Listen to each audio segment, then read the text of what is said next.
Hey everybody, it's Friday night and we have a great hangout set up tonight. We are approximately 2 months away from MRRF. We have the founders of MRRF, Sonny and John, here tonight. We're going to talk to them about the event. We're going to go ahead and get the evening started with some introductions of our co-hosts on the panel tonight. I'm going to go ahead and hand it over to Richard. Hi there. Make sure I got the right button. My name's Richard Murray. My channel is the ZDIM channel. And I try to focus on 3D printing for model trains, but I seem to be doing more and more game stuff. But we both do resin printing and FDM printing. Thanks a lot, Richard. Matt? Hey everybody, I'm Matt from How I Do It. I've been up to a whole lot of nothing in the last month. Basically, I've gotten very lazy after the beginning of the year, besides taking care of organizing the streams with the help of Chris and Martin organizing the European streams. I've just kind of been around in the social networks and talking to everybody and having a good time being lazy. Good for you. Dave. Hey, David Randolph from over at Printed Solid. Been going crazy with all sorts of fun new toys in the shop, but you find us over on printedsolid.com, Twitter, Printed Solid, all that fun places you all know us about. Thanks, Dave. Dan. Howdy, howdy. Well, this is my first time on one of these streams. I stream a little bit here and there, mostly with Ron from Canadian Maker Project. But yeah, let's have a fun time tonight. I am known as Techie Fiddler online. A lot of you guys might know me by that handle. So if you have any questions for me, reach out at Techie Fiddler on Twitter or Instagram or all that stuff. So, and yes, I do fiddle.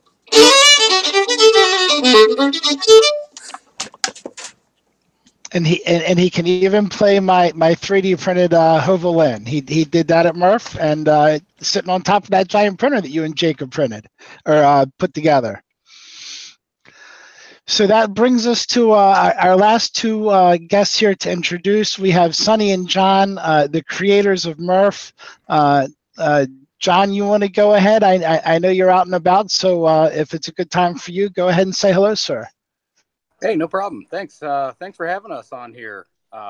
Yeah, me and Sonny started MRRF. Well, I think this is actually the 7th year now.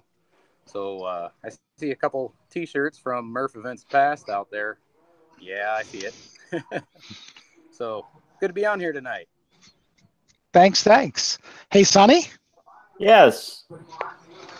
Hi, I'm Sonny Mounicou. I'm one of the co-founders of MRRF. John and I have been doing it for, like you said, about 7 years now. This will be number 7, and we're really excited to have everybody out there, and it's going to be great fun like it is every year. So we expect this year to be bigger and badder than any year before, and it's going to be a blast. But thanks for having us here. Cool. So, you know, you guys... I first ran into MRRF 2017. Matt from Printed Solid asked me to go out and help him out with the show. He said it'll be a cool time. He said you'll see things that you never believe you would see before, and it'll blow your mind. And it did. It definitely got me really hooked into 3D printing, hooked into the community, met so many cool people, saw so many cool things. My mind was blown probably by 10:30 Saturday morning. It took that long. And I know that I've heard the story about how the first one came to be, but I'd like to have everybody have the opportunity here. You know, how is it that MRRF came to be? How did that first one come together? Well, Sonny, you want to go or you want me to? Actually, yeah, I got to book out of here for a few minutes here in a minute, so maybe I can fill you guys in. So I'm thinking it was about 2012. Me and Sonny met on the RepRap IRC channel. It's not very active anymore, but it used to be very active. And at the time, Sonny was doing build events, building Prusa. I think they were I2 printers, right? Yep. And he was having a build event down in Louisville, Kentucky at the hackerspace down there, and invited me to come down and check it out. And at the same time, we thought, well, it'd be really neat to have a get together and just get a bunch of pizza and beer and hang out and play with 3D printers all weekend. And word spread throughout the IRC channel, and a couple pizzas and beers turned into 350 people or so, I think, the first year that decided to show up. Wow. And in your garage? That was the original plan, was we were going to put a kerosene heater in my garage, and me and Sonny were going to hang out, and then he had a friend, and they had a friend, and their friends had friends. And so MRRF year one, the makerspace that I was in here in Michiana area, northern Indiana, the Maker Hive, the current president of the Maker Hive donated his space, and we went out for about 3 weeks before the event and cleaned up his production facility so we could host the event there. Wow. Well, you do what you got to do to make it happen, right? Yep. Very cool. So we know how the first event happened, but what is it that got you into 3D printing? How did you end up on that IRC channel talking with Sonny? Well, back in 2011, I co-founded CME CNC with Steve Wygant, and at the time, I was just programming machines for Steve, and he came out and he always wanted to build a CNC machine, and he told me about the RepRap project. And so I got online that night, started looking it up, and I've been an open source advocate for quite a while. And so seeing the hardware and the software and the open source community was what really got me interested in it. And then that led to launching a 3D printer company and meeting a couple 100,000 really cool guys over the years, and getting to build this really neat event. I have a question to go along with that, if that's all right. How long did it take you from when you first started building that very first one to when you had a company and had a game plan and we're going for it? How long did that take you? I think it was right around 2 months or so. We actually launched an Indiegogo campaign in 2011 and went from an idea, and we've always kind of been the maker spirit. And Steve had Black Point Engineering, the machine shop, and so we had the tools and we had the time, and so we just decided to go all in on that. Wow. Cool. So Sonny, how did you end up on that IRC chat to run into John? It's like every maker hobby, it's a real slippery, right? And that, I think it's the same way with all of us. I decided I'd been programming and doing software for a long time, and decided I wanted to interact more with the physical world, and decided I wanted to get a 3D printer. And at the time, it was extremely difficult to source the parts. When you go on eBay to find the parts, it was, $500-600 just for the plastic parts. And so I wound up, actually my wife wound up getting me a cupcake, I think in 2010, a MakerBot cupcake. And that was an interesting period of my life, getting that. But shortly thereafter, we built Prusas, iteration ones, for me and 2 other people in the local hackerspace. And then it just sort of took off from there. From that, we evolve them. And what I realized is that there weren't really good ways for people to get into printing. You could get a cupcake, but other than that, at the time they had been moving on to the Thing-O-Matic, and it was there weren't a lot of good kits like there are now where you can get them readily. And so that's why I started hosting the build events. And through the build events, I met a lot of core people in the RepRap group, Joseph, Prusa, and Johnny, and a number of others that I would work with. And naturally, the IRC channel was the place to be. So that's really what put me there, doing those events and interacting with the individuals. And that's really how I got started. Cool. So both programmers. That's cool. A lot of people in the 3D printing world into programming. You see that a good bit. Hey, John and Sonny. Where, just here in the beginning of the stream, where can everybody go if they're interested in finding out more after the stream about MRRF, and maybe to even get their tickets and everything as well? Yeah, so if you go to midwestrepfest.org, that will take you over to our Eventbrite page. We've got tickets. There's a couple different levels of tickets available. So we're trying to keep track of how many printers. I think the first year we actually tried to go for a Guinness World Record for most printers printing. I think we had a count, but Guinness wasn't interested at the time.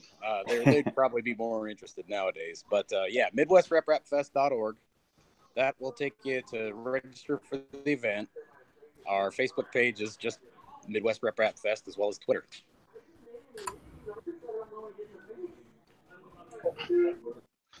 Cool. Oh, sorry, Chris. Go ahead. Go ahead, Matt. I was going to say, and the dates for MRRF 2019, I don't know that we covered that either. March 29th, 30th, and 31st. There you go. How many out of the panel? Who all's going? I know I can say I'm going to MRRF. I have my reservations pinned on the wall. Good for you. Good for you. Well, I got to pop out of here real quick, but Sonny's going to hang around for a while, and I'll be back here in a few. All right. Good luck racing, John. Thanks, guys. Yeah, I'm going, and I'm taking Matt with me this year, so it'll be both of us, and I'm also taking Dustin with us this year. So it's going to be kind of a good chunk of printed solid. Nice. Awesome. I'll be there. Nice. Well, you better be. Unfortunately, I don't travel, but I look forward to everybody's outlook, what happened there and what's new and what the trends are. Well, there's always a fair amount of coverage. Last year, I think the big surprise, I wasn't expecting to see him, but I'm walking around the corner, and then all of a sudden, here comes Tom Slanderer walking down the hall. Sonny, got any tricks up your sleeve that you're aware of this year? You guys have a really strong international pool. People consider your event, and I agree, is the premier event in the world for 3D printing and rep rap. What do you attribute that to? I mean, people all over the world coming to your show. Well, it's all about the folks, right? We've never tried to make it commercial. It's not about like a maker fair, right? It's really about the community and the people. And what John and I really tried to establish is, if we go back to the way that IRC was back when we first got started, it was a great fusion of ideas and people sharing things. And that's really what we were going for with it. You know, he mentioned a few moments ago, we were looking for that same ethos that we got at the Build event, or that you would get in a person's garage. And that's really what we were trying to establish. And I think we've achieved it. And even as it's grown, I think we've been able to keep it very, non-commercial, just a lot of fun and very collaborative. And I can think of few events where there are so many makers throwing out ideas at one another. And it's really incredible. And really, John and we host it, but it's all about the people, and it's all about the community, and those are the folks that make it by far. Yeah, last year was the first for me and my wife and kids to go, and you've got maker fairs, and then Rep Fests are a totally different category. I mean, you commented about collaborations. I mean, everybody there shares one common interest, specifically one common interest, and nobody's really afraid to share information. I mean, that in itself is the essence of the rep rap movement, and you guys capture that amazingly well at MRRF. I mean, it was no doubt when we left MRRF, we spent 9 hours driving home saying about, we are going next year, come hell or high water, we'll be there. That's awesome. I would say, to answer one of the other questions that came up, what kind of tricks do we have up our sleeve? We always try to bring folks in, right? And we have great fun bringing lots of folks in from around the world, like you mentioned. There are still some folks that we would love to get in that we haven't quite achieved. We'd love to get Rich Rap. over to the event. We've talked about having Adrian come over at some point. Please do. I would love that. Whether we achieve those or not is a whole different story. But we are trying to bring those folks in, and we're very thankful for all the people that do come. Having Joe there and everybody else is a huge win. Yeah, I know this year Tom's coming back again this year, and they announced on their podcast that they released him and Stefan from CNC Kitchen. Stefan's coming as well. He booked his tickets to come this year, so sweet. I'm looking forward to that. Martin from 3D Printed Iceland, which is a regular on the stream and the host and organizer of the European Friday night hangouts, he's coming this year. He was at ERF last year. He'll be at MRRF this year. I think Kat is coming as well. She does a lot of jewelry prints and stuff like that. Coming all the way from Liechtenstein.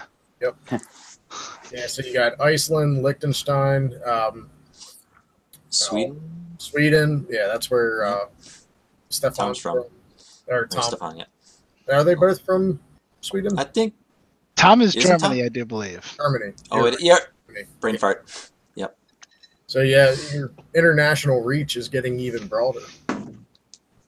It's definitely exciting, and it's always fun to have those folks there, and just the fusion of ideas. And we also, the other thing that I have a lot of fun with, we've had the gentleman from Enable there before. I don't know, he wasn't 2 years ago he spoke at it. I don't think he spoke last year. My memory's a little bit fuzzy, but having those folks there and go through it, that's pretty awesome too. So you've had a good number of years of shows behind you. You come from the rep angle to 3D printing. What are some of the wildest things you've seen at the show in Indiana over the years? What are the coolest things, maybe some of the projects that just kind of tweaked your curiosity in your mind? So there have been quite a few. The wildest event probably, or the wildest thing that I can recall happening that isn't related to a crazy printer, was our first year. The way we had to splice in power, we actually had one circuit go out, and I think it blew out a whole table full of 3D printers, the power supplies, because it didn't blow them out. It overloaded the circuit. And so we had a ton of printers printing, and then all of a sudden the circuit went up in smoke, quite literally, and the printers shut down. And that was some of our growing pains. That's the craziest event, thankfully, that we've seen from that perspective. Now, from a printer perspective, or from a creation perspective, there are so many interesting things that we've seen. We've seen chocolate printers that were there, and literally they print out chocolate bars and chocolate shapes, and that was probably 5 years ago that we first saw one of those. Either last year or the year before, we had a gentleman with a nozzle where it mixed either 5 or 6 different filaments in the nozzle at the same time, and that was pretty wild. And you guys probably even remember the names, but it's the events tend to be a little bit of a blur for me. That was one of them. That was a pretty crazy one. That was that enclosed delta, right, Sonny? Yeah, it was. Yep. That was with the little stir inside the melt zone. That was pretty wild. Mohawk Industries. I remember that guy. I have his card. I want to say his name was Jason, but that kid was sharp as an axe. Yeah, that was a cool project. Did you guys get to see that glitter printer? The glitter? I do remember the glitter printer, I think, last year. Yeah, just this last year. That was pretty wild. Yeah. So here's a funny story for you, Sonny. So the glitter printer, I'm from Maryland, and that's where we put on ERF, in homage to you guys. But the glitter printer, he's actually from my neck of the woods. He's from Southern Maryland, if I'm remembering correctly. So I had to drive all the way out to Goshen to meet him, to get him to come to ERF. That's pretty awesome. Funny. Yes. Yeah, that's one of the things I really like about the festivals like this. Now I've been to MRRF just twice. 2 years ago was my first time, and then of course I went the next year, and then I went to IRF in its inaugural year, and I'm absolutely hooked. I'll be going to every single one of these now that I can possibly get a pass to. But I really like just the sense of community there, all the friends you make. You know what I'm getting at? It's a social event, right, where the nerds can really stretch their legs and nerd out. Yes. And get to express that. They normally don't get to do that in public. I made a whole bunch of good friends there. I mean, Chris, you and I met there at MRRF, and I met Jacob, who now I don't want to rep my business yet, but we started a business together. Like, that's so cool. I met him, you know, at a online and then actually in person at this thing, and you know, there's not enough of us to bump into each other organically, just randomly on the street. So we have to do it at, you know, these big gatherings, because otherwise we won't ever meet each other. It's not that common of a hobby yet. No, I think one of the funnier things that we experienced it a lot in the beginning, not so much anymore, but so many of us were in IRC, and we all have handles, not our real names. And so we had this great debate on all our badges. Do we use our handles or do we use our real names? Because nobody really knew us by our real name, so half of us would just put our handles on our badges, and that was that's always been a pretty wild dilemma. Yeah, isn't that funny? When you have an online presence that's so strong. I mean, I do most of the 3D printing stuff online. I teach classes in town, but really most of my 3D printing interactions are virtual. I probably average, I don't know, 50 comments a day on Facebook, troubleshooting groups and stuff, and that sort of thing. So yeah, in a sense, we often have stronger connections with people we've never met than with the printers that we actually know in person, which is kind of strange, which leads to odd dilemmas like that. You know, do I go by my handle, which is actually how people know me, or right? There's a question from Paul in the chat on YouTube. He's asking, Sonny, has the planning gotten easier with more experience or harder with the increase in attendance? You know, a little bit of both. So we've one of the challenges is the venue that we have it in. We've got it in that one building. If you've been to MRRF, you know, we do it at the 4-H fairgrounds. We're really happy with that, but at the same time, it gets packed. If you've been there in the past 2 years, you get to points on Saturday morning and even Friday evening now where it's hard to even walk in the place. And so we expanded into the other building where we do this talks and where we've had the tacos before. But we do have this dilemma about how do we expand because we have so many people. So some things have gotten easier in that, you know, we've got a kind of playbook that we've been building on each year, and that is kind of simple. But there are some things that get more complicated. How do we deal with the excess of people? How do we deal with the more people that come and still keep it a good experience? And so, you know, John's done some pretty amazing things. He's worked with some of the local ISPs to actually upgrade the internet at the fairgrounds so that we could support everybody. Because I want to say 4 years ago, we just completely cratered the internet. You can imagine with all the geeks there that would happen, right? But we actually got the internet upgraded to fiber so that we had a better experience for everybody. And so there are little things like that we've had to work through. And the overall struggle also is how to keep it from becoming commercial, right? How to keep it with that same sort of feeling that we've had before. And so we throw around lots of ideas, but at the end of the day, we try to keep coming back to keeping it a community and keeping it fun. And I'm hoping that we can. That's the hardest part. As we've grown, keeping that community aspect is by far the most challenging piece of it. I don't know if that answered the question, but that's definitely how I feel about it. As it's been going on, have you noticed a difference in the reaction to the general public to this event going on in your community?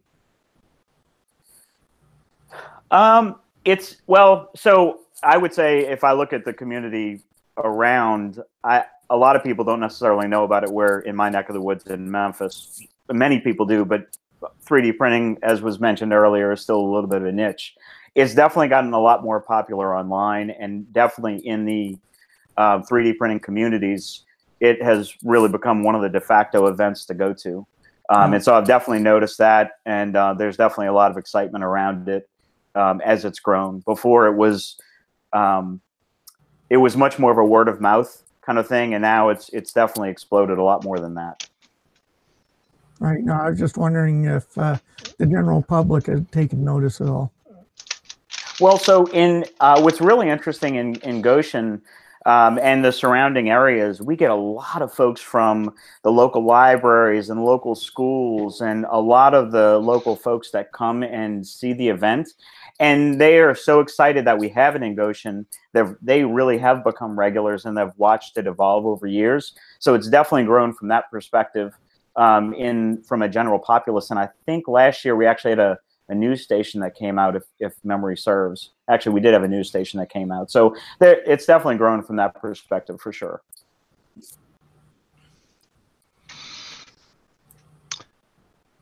I think I have a question in the room from Sean. Sean, keep me straight here if this isn't your question.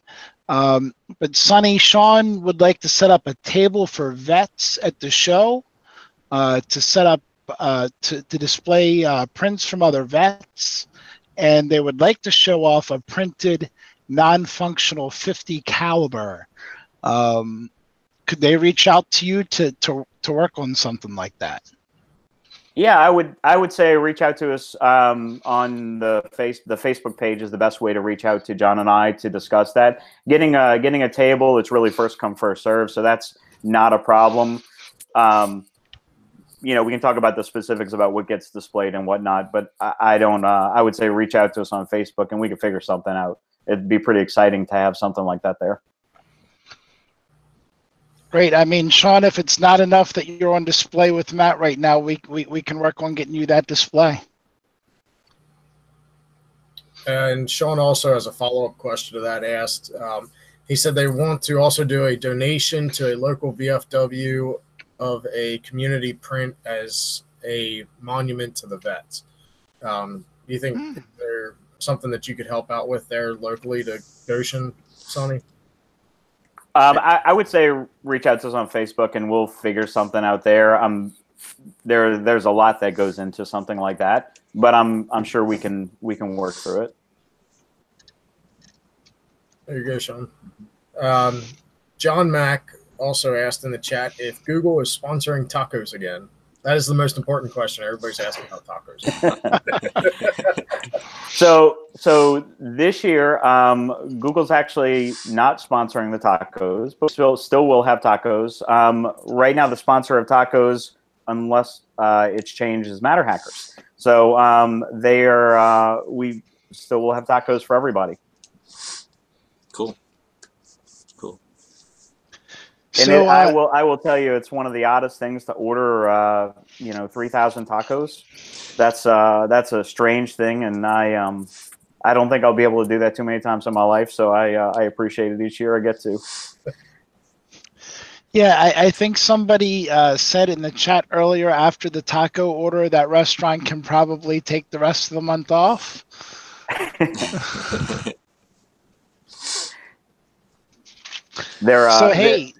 So there's a funny add on. So I'm not sure how many of you have come many years in a row. I see 17 shirts, but what was particularly interesting is when we first started MRRF, we really didn't have food and things like that. We had the concession stand, but after the event, we would have all these geeks try to crash and find places to eat. So one of the years we went to this wing place, and we must have had 30 or 40 of us that went to this wing place, and they were just, shocked that so many of us showed up in one place. And we actually asked the next year, we said, hey, can we rent you guys out? Can we just rent the place out and everybody will come for wings? And they actually told us no. They actually refused. Why? For all of us to Guaranteed go. business. Like, exactly. Yeah. And so we then another year we had tried an Applebee's, and we crashed an Applebee's. We got a Chinese restaurant and got at least half of the restaurant booked. And all of those things were okay, but then we evolved to the tacos, and it's been a lot easier to keep everybody there and have it more like a party atmosphere. And so we definitely like that. But it's you'd be surprised what a challenge it is to feed so many geeks in a place like that. What did the place that does the tacos, what did they say the first time you called and told them how many tacos you needed? They're just excited. You know, they're actually really good to work with, and there's no question about it. It's always, how many do you want? How can we help you? And that's one of the great things about them. Go ahead, Chris.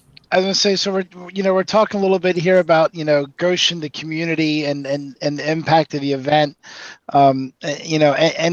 Any known issues between the attendees and horse and buggies, because I think that's something that not many people realize they're going to be driving behind for sometimes many, many miles until you get to that next intersection.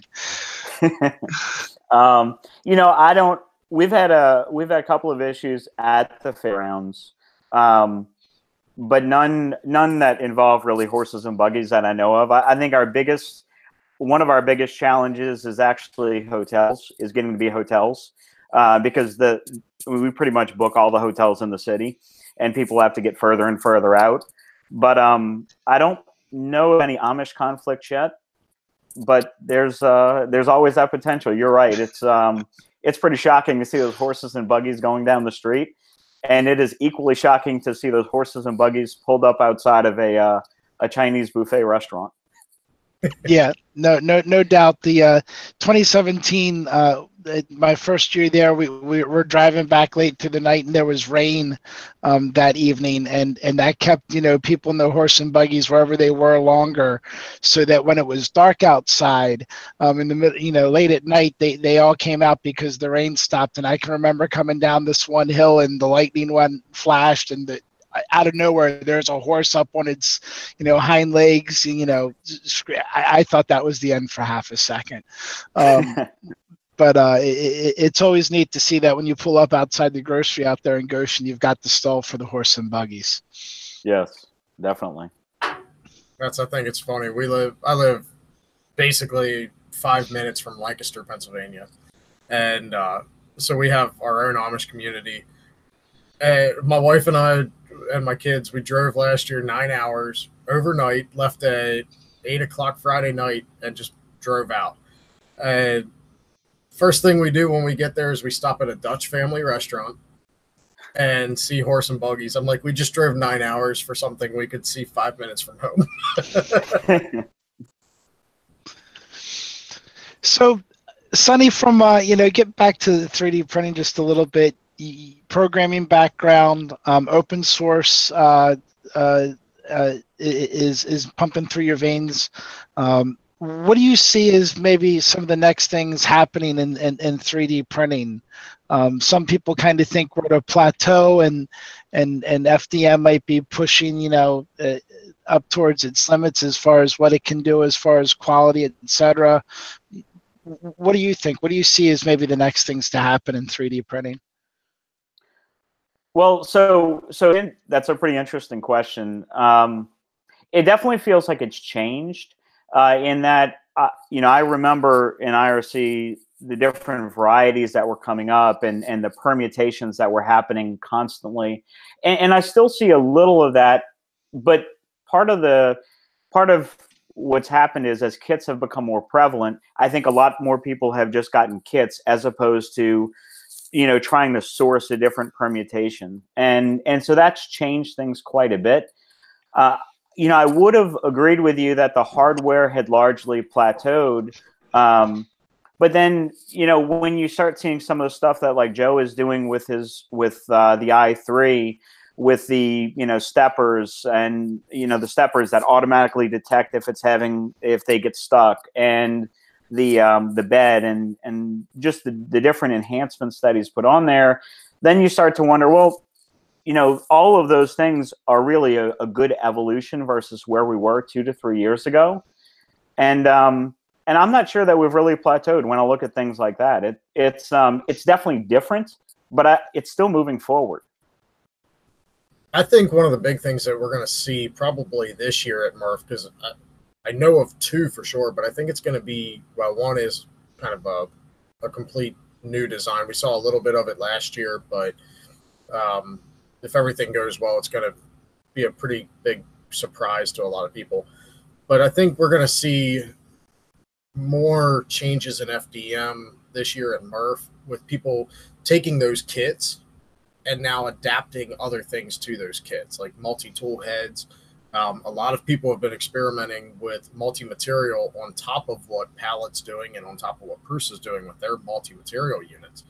I think that's kind of going to be one of the bigger things that, personally, I'm looking forward to hopefully seeing this year come MRRF, is how people are adapting and evolving what we already have.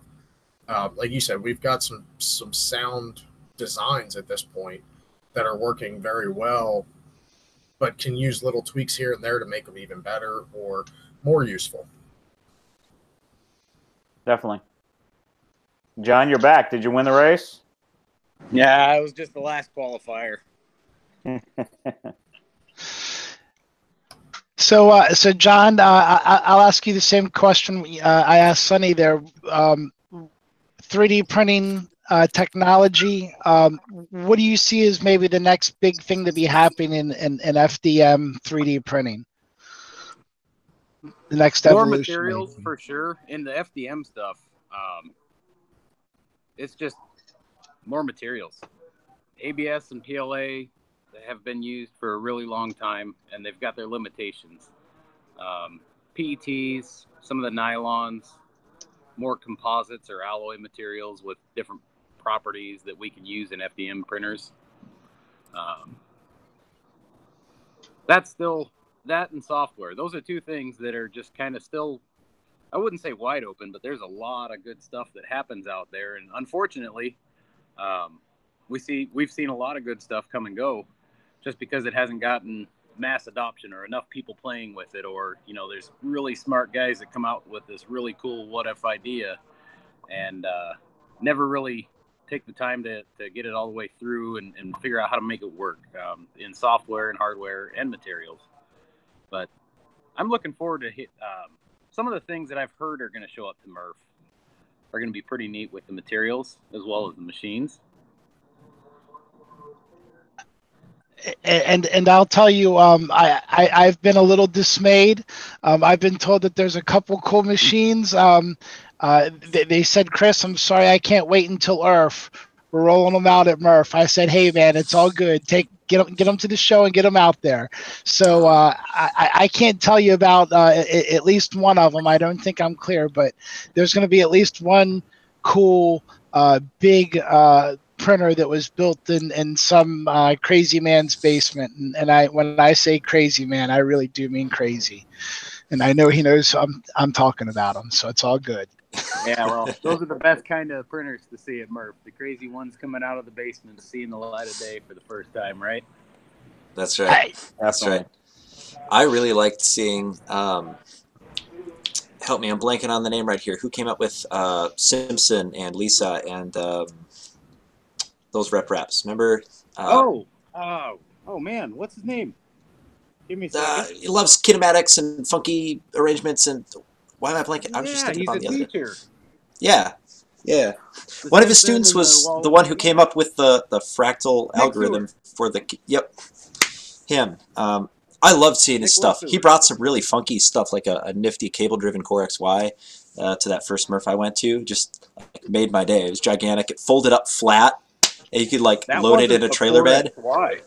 That's something that nobody's ever done. It was a Core XZ. It wasn't XY. But you're right. Yeah, it was Core XZ. Core XZ. Yeah. The big, kind of funky shape. Yep. Yeah. I'll have to get a hold of him, see if he's coming this year. He's been in and out quite a few years. Yeah. Yeah, I've been a big fan of some of his designs. I asked his help on a kinematic system I was developing 2 years ago, and it's printing. It's actually printing right now over at the Makerspace. So it is working, Chris, and one of those will be making a show this year. But I want to know what he thinks because it's all working and cool, and he had some input on it. So So can you tell us some of the big names and vendors that we should expect to see out there? Oh man, the usual flock of suspects, as you will. I know Printed Solid, obviously. See Me CNC helping host it again. Ultra Machine. Oh boy, I'm gonna feel bad because I'm gonna forget more than I can think of right now. Put him on the spot. We're into that 2-month stretch, so we're getting ready to start putting together all of the logos and everything for the T-shirts and flyers, and start putting out some posts and thanking all of our sponsors and make it happen. How can people sponsor John if they haven't already and they're interested in sponsoring?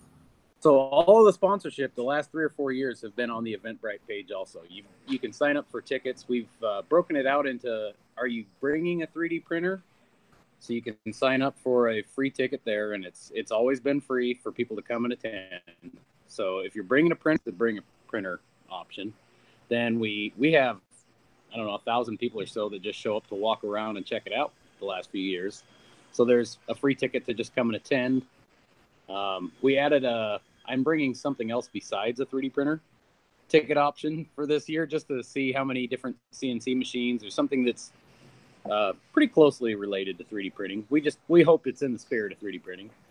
That'll be fun. And then the sponsorship levels, which for the last years, the beginning sponsorship level's been 125, 250, and 500. And then we have some of our been with us every year sponsors like See Me CNC, Ultra Machine, Lulzbot. They've been with us since year one. Perugia's been there since year one. Oh man, again, I know I'm probably forgetting some. Packaday. I think. Did you say somebody had specifically asked E3D? Did you say if they were coming along? Yep, they're coming. E3 coming. Okay. Boy, I just was emailing back and forth yesterday with some people that are coming on behalf of Filabot. So we haven't ever had a filament extruder represented very well, if at all, at most. So that'll be neat to see. Cool. Very cool, John. That's something, something different to see. That's exciting. So, hey, Mitch, you've been pretty quiet on here, and I met you at MRRF at 2017. The backpack printer extraordinaire going through the show. Why are you being so quiet? I was certain you were going to say hi to John and Sonny pretty early. Oh, you guys were talking about MRRF, so I didn't want to interrupt. But anyway. Sorry, I didn't mean to put you on the hot spot, brother. Oh, no. I want to thank John because I don't think I would have met any of these people if you didn't drive me in that van all the way to, from Chicago. That's right. I picked you up in Chicago. Yeah, a couple it was weeks ago. Dustin, Joel, and Gene. Yeah. We went to the American Surplus, Science and Surplus. That was so much fun. Yep. And the Radio Shack before that closed, remember we bought those 3D pens? Oh, that's still sitting in my office. Actually. Oh, wow. Yeah, that was a lot of fun. That was really cool. So hopefully this year I might be going to IC3D, so I might go to Columbus first, but we'll see. But representing Sean here, with his awesome viral video. Yeah. But, yeah, so backpack printer. I didn't really document the first backpack printer, and really Tom's interview became the video, my 15 minutes of fame. So I totally think that's amazing. And it's sitting right here, but it's retired. The Eris is going to be a trophy forever now.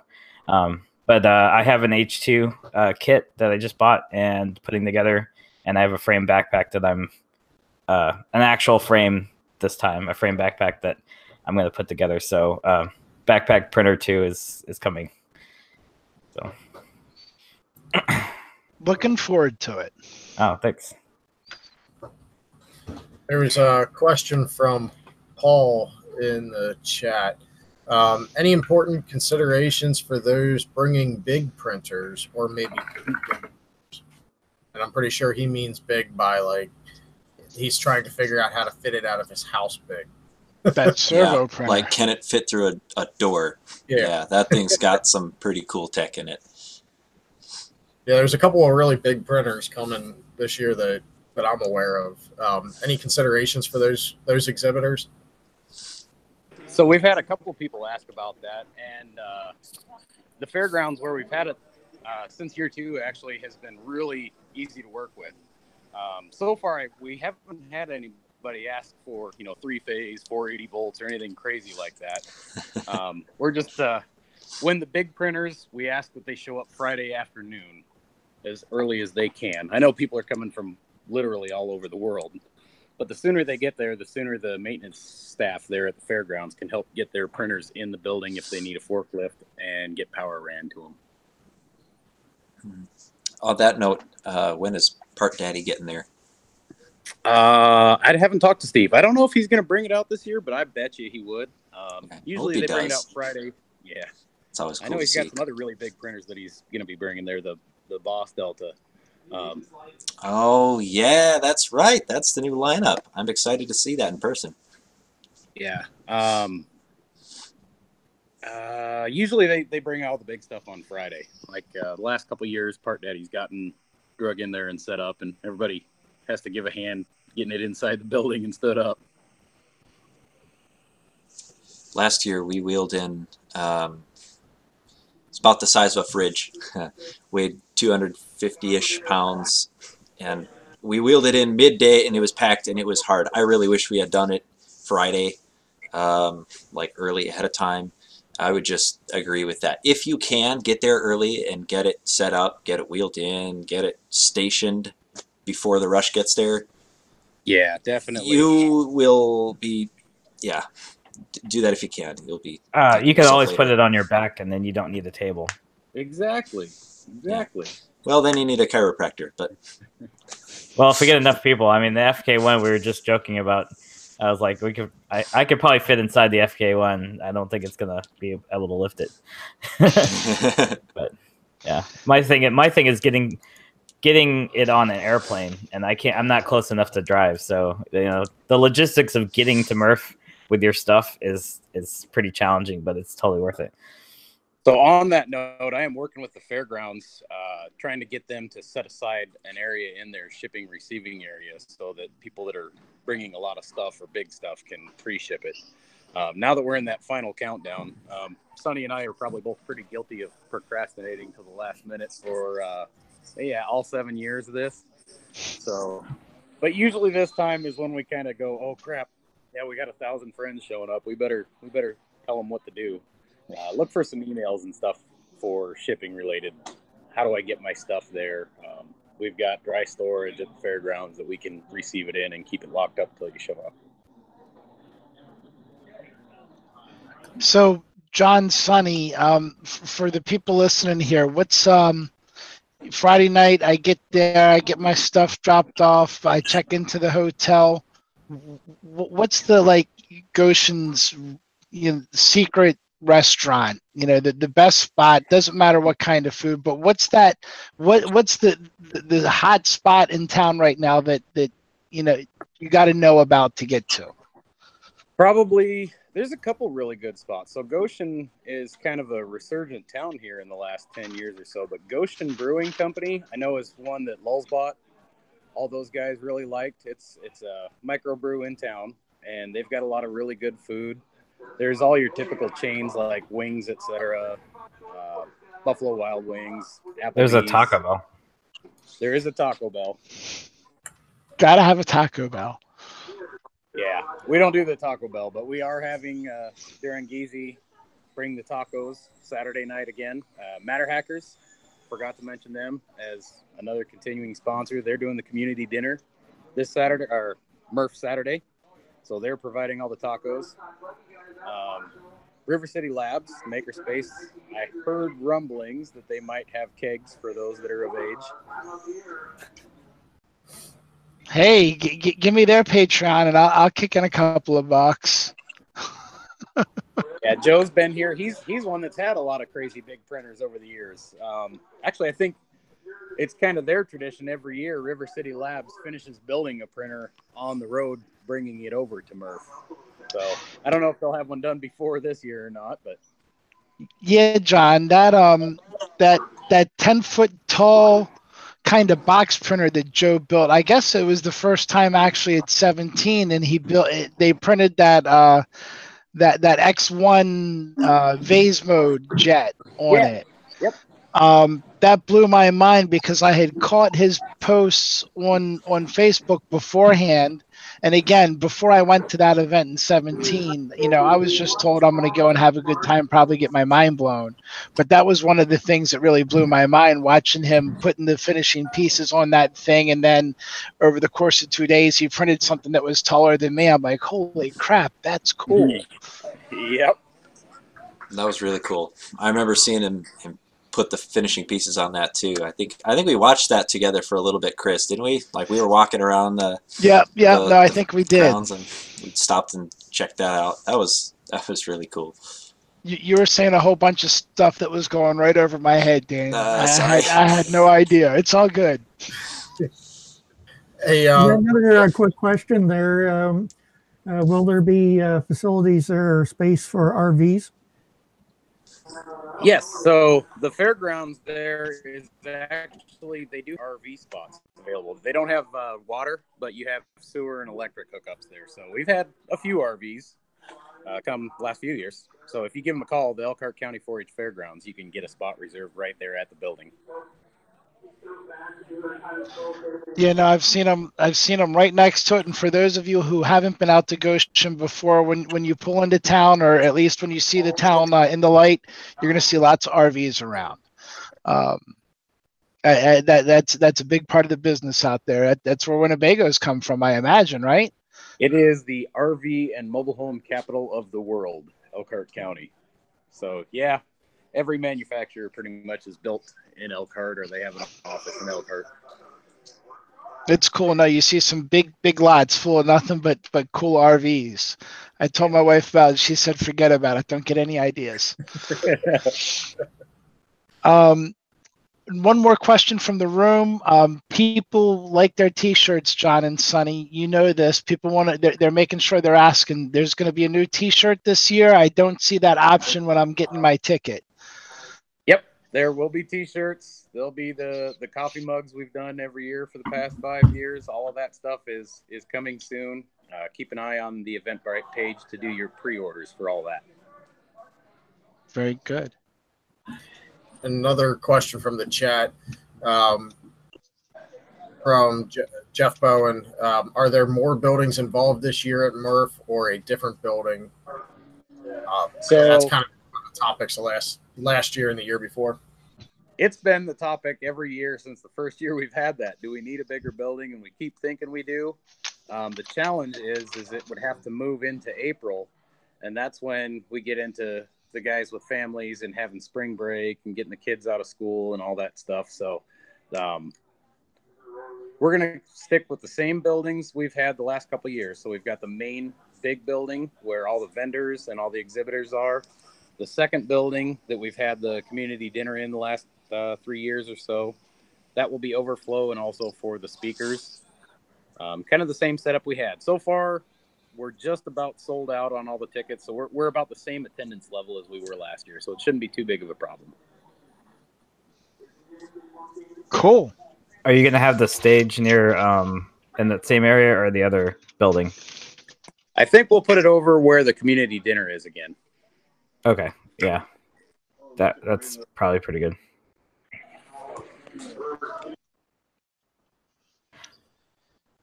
So I know I think Daniel said, unfortunately, Daniel Norrie wasn't going to be able to make it out this year. But I know there was a lot of talk about continuing the Open RC Championship. Is there going to be another race this year? So folks should be putting their cars together and getting them printed up? We'll have space for them to run for sure. I don't know about another championship. I know Matter Hackers was talking about something to do with an RC race. So maybe if you're interested, get a hold of them.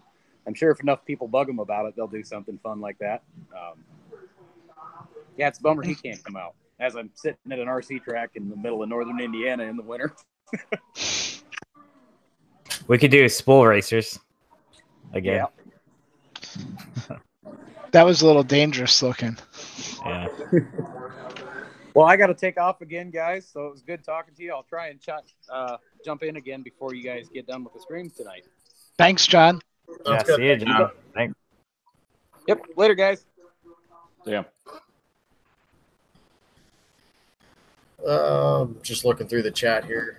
Does anybody in the panel have any questions, comments, anything about Murph? Mitch, Dave? I think we already addressed power issues, but didn't seem to be too bad. I just brought my own power strip, so.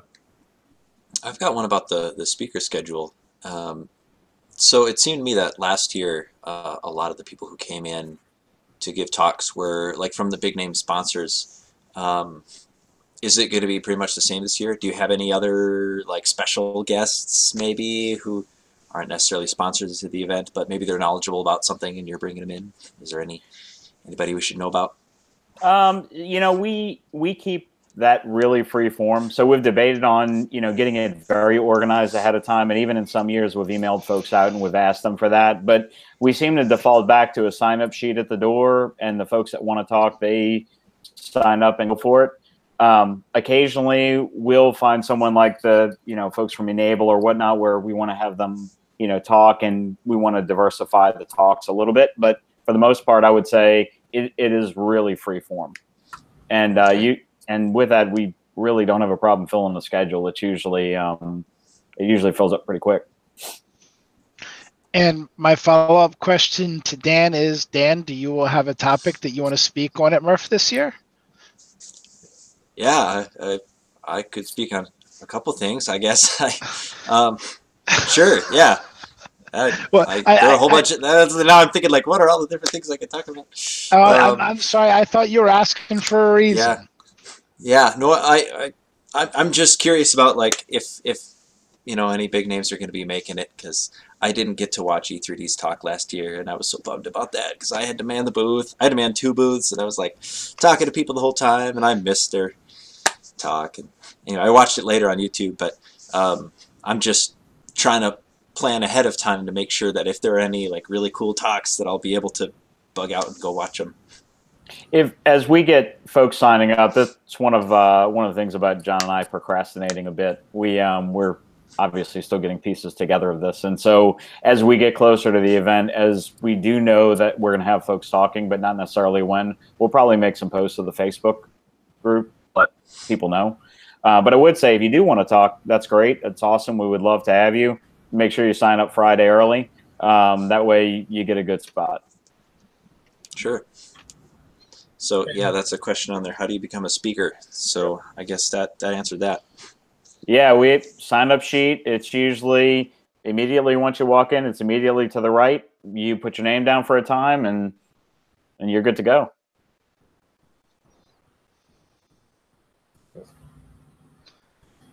What's some things that you guys would like to see come to Murph?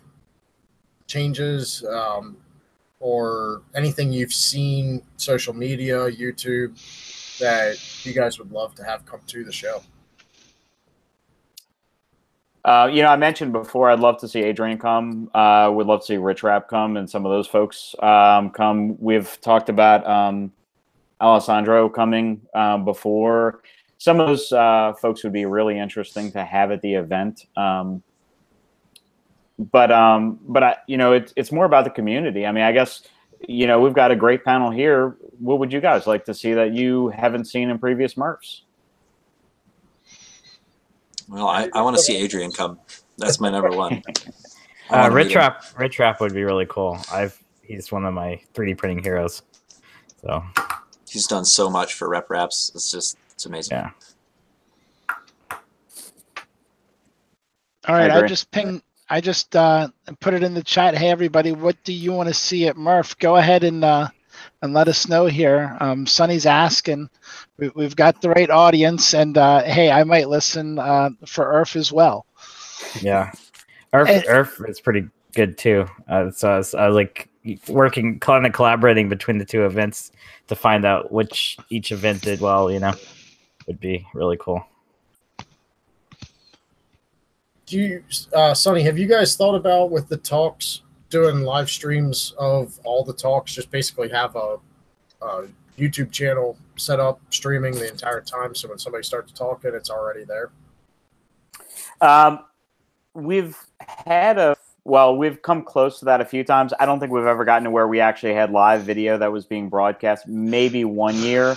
But that's a level of organization that we haven't gotten to at this point.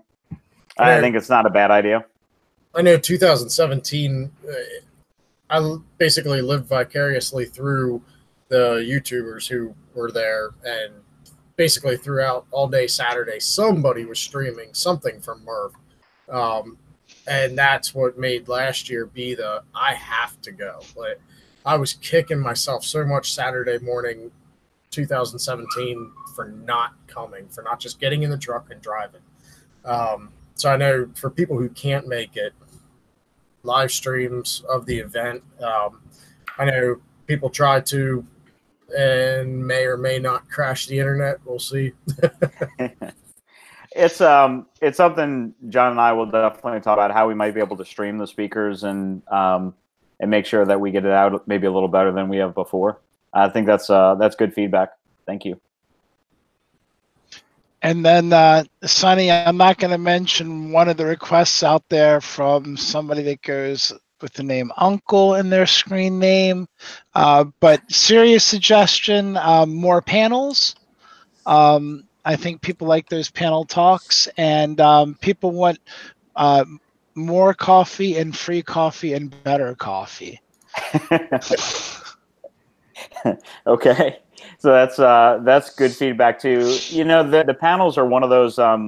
That's one of the topics that's been interesting. I believe that we've had probably 3 panels so far in all the different Murphs. We don't have them every year, but we've had a number of them before. And believe it or not, it can be hard to get folks to step up and want to sit in front and do a panel. And so we've had sort of mixed results with it before. But that's another good bit of feedback. Maybe we'll figure out how to do that again this year and make it even better. There's a comment from Jeff Bowen in the chat, a talk of something that he'd like to see, a talk about combining 3D printing and electronics, i.e. layout, design, aesthetics, etc. And to add on that, this is my addition to that, somebody that I would be interested in seeing do a talk at Murph is Chuck Hellebuck. And he could probably go right into that conversation, doing his electronics and 3D printing and combining the two of them. That'd be really good. That's right up his alley. He has a lot of really high quality content on his channel that just speaks exactly to that vein. I think that would be a big draw for people. Well, you know, it's interesting you mentioned that. One of the folks that one of the things I've wanted to have at Murph before, and John and I talk about it every year, is something that engages the kids a little bit better.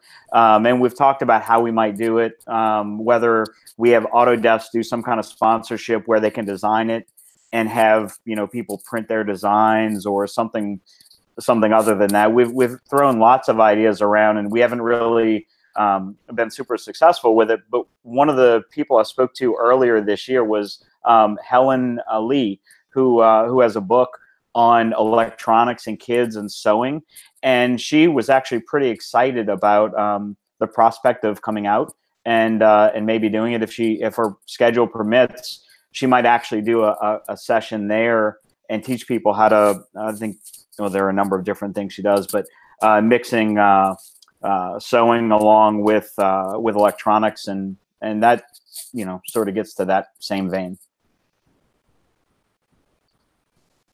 Very cool.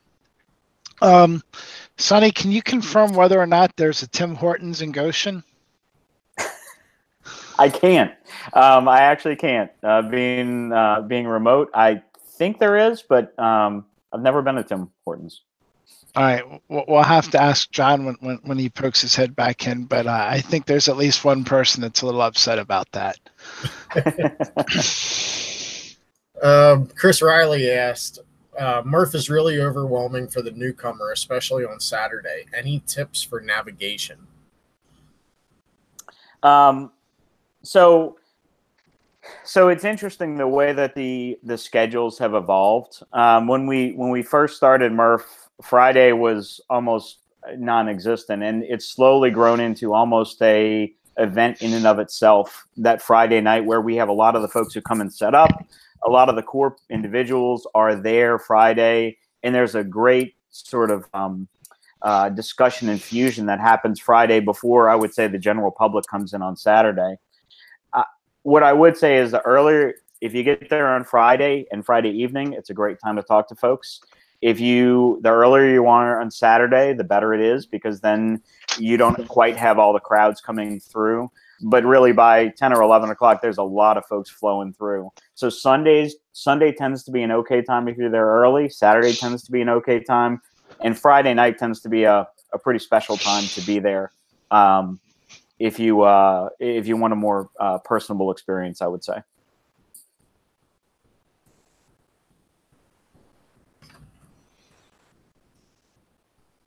Sorry, I'm answering a question on Twitter quick. Ross, Gear Down for What, I think, is going to join in. Ross, if you haven't already, check your DMs. And Mitch, sorry, I missed your DM earlier. That's fine. I didn't know who to message, but I'm glad I got on. So, yeah. I mean, I was talking about Jellybox, and Jellybox is such a cool 3D printer kit, and that would be cool if they could maybe bring a kit that everybody can join in on. Yeah, they've done that at other shows, at educational shows and stuff, where people attending come and put pieces of the Jellybox together. And I'd like to at least do a couple zip ties just to see how the assembly goes together. Yeah. It's not a Prusa with zip ties, but I mean it's close.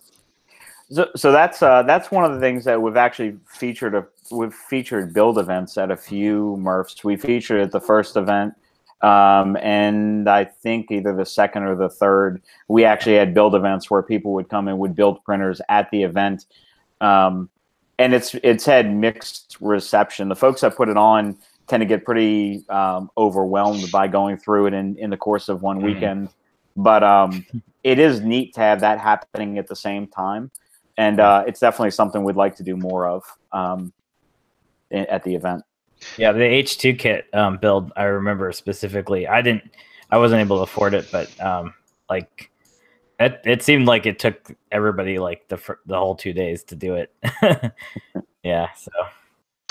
Yeah, I want to say Open Builds usually has somebody that they sponsor for MRF.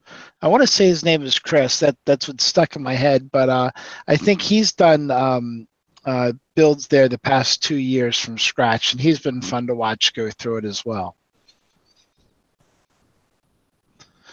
So, Sonny, from one event organizer to another, one of the things that we were asked to consider for IRF next year was using something like Slack to help with communications and things, letting people know about stuff.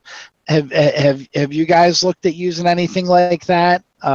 Feel it'd be worthwhile, or not getting into that at this point, at least? We haven't really gone down that road. It's probably not a bad idea, because having a good way to communicate with all the attendees is definitely a good thing. We've pretty much focused on just the announcements and going over the loudspeaker.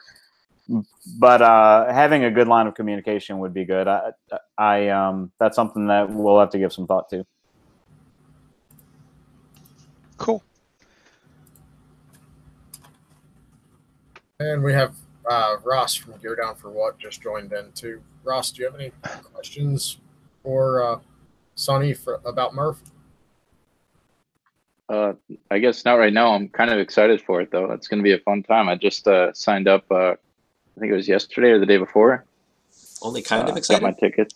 Oh, I'm really excited, yeah. Yeah, that's better. Way more excited than I seemed the first time. you can see he's holding it back there. He's trying to be modest about it. Are you going to bring your robotic tentacle thing? Oh yeah, that's definitely coming with me. I'm just trying to decide how much I should work on it to make it so people can interact with it, or if I should just make it a button push type of thing. So I don't know. You should make it Twitter reactive, so people on Twitter would have to control. That's a good idea. Yeah. Yeah. That's a really good idea. That could be pretty wild. Yeah. I need Michael Reeves to help me with that, I think. Different Yeah. hashtags do different things. We had the laser pointer on the end of it, and shoot smoke and stuff. Well, that's how I'll get kicked out, I guess. Banned for life. Yeah, no lasers, no open lasers without protection. I learned that from the what was the glitter printer too. He had glasses as well for protection for it because, yep, that was Yeah, a that- cool thing. Oh, right. In one of the years, we did have someone with a pumpkin carving robot, and that made one heck of a mess. But it was pretty awesome. There's still some videos and pictures online about that. But that was one of the crazier ones that we saw. Pumpkin carvings, pumpkin pie, all at once. Sean from IC3D and Art Mods asked, does Murph have a website that posts updates? He said, if not, why not? And I guess as a follow-up to that, where is the best place that people can keep up to date with the upcoming news for Murph? Facebook, the Facebook page is by far the best place. Eventbrite will post things too, but for the most part, it's Facebook and that group that's out there.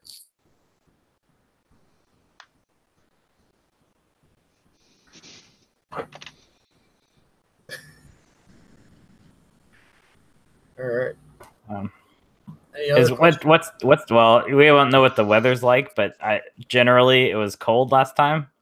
So, like, being from Texas, I didn't know what to expect. So, but I just, going back and forth. I remember it was raining last year, and I think it rained the year before that. So, probably should prepare for everything.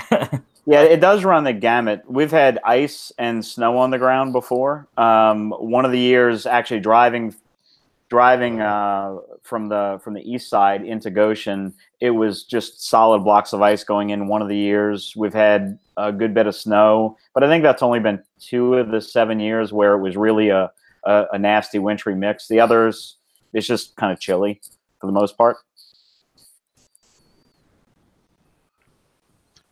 Yeah, that's definitely something I'm keeping the fingers crossed. Nothing like a little snow and ice to make a 10-hour ride even more fun.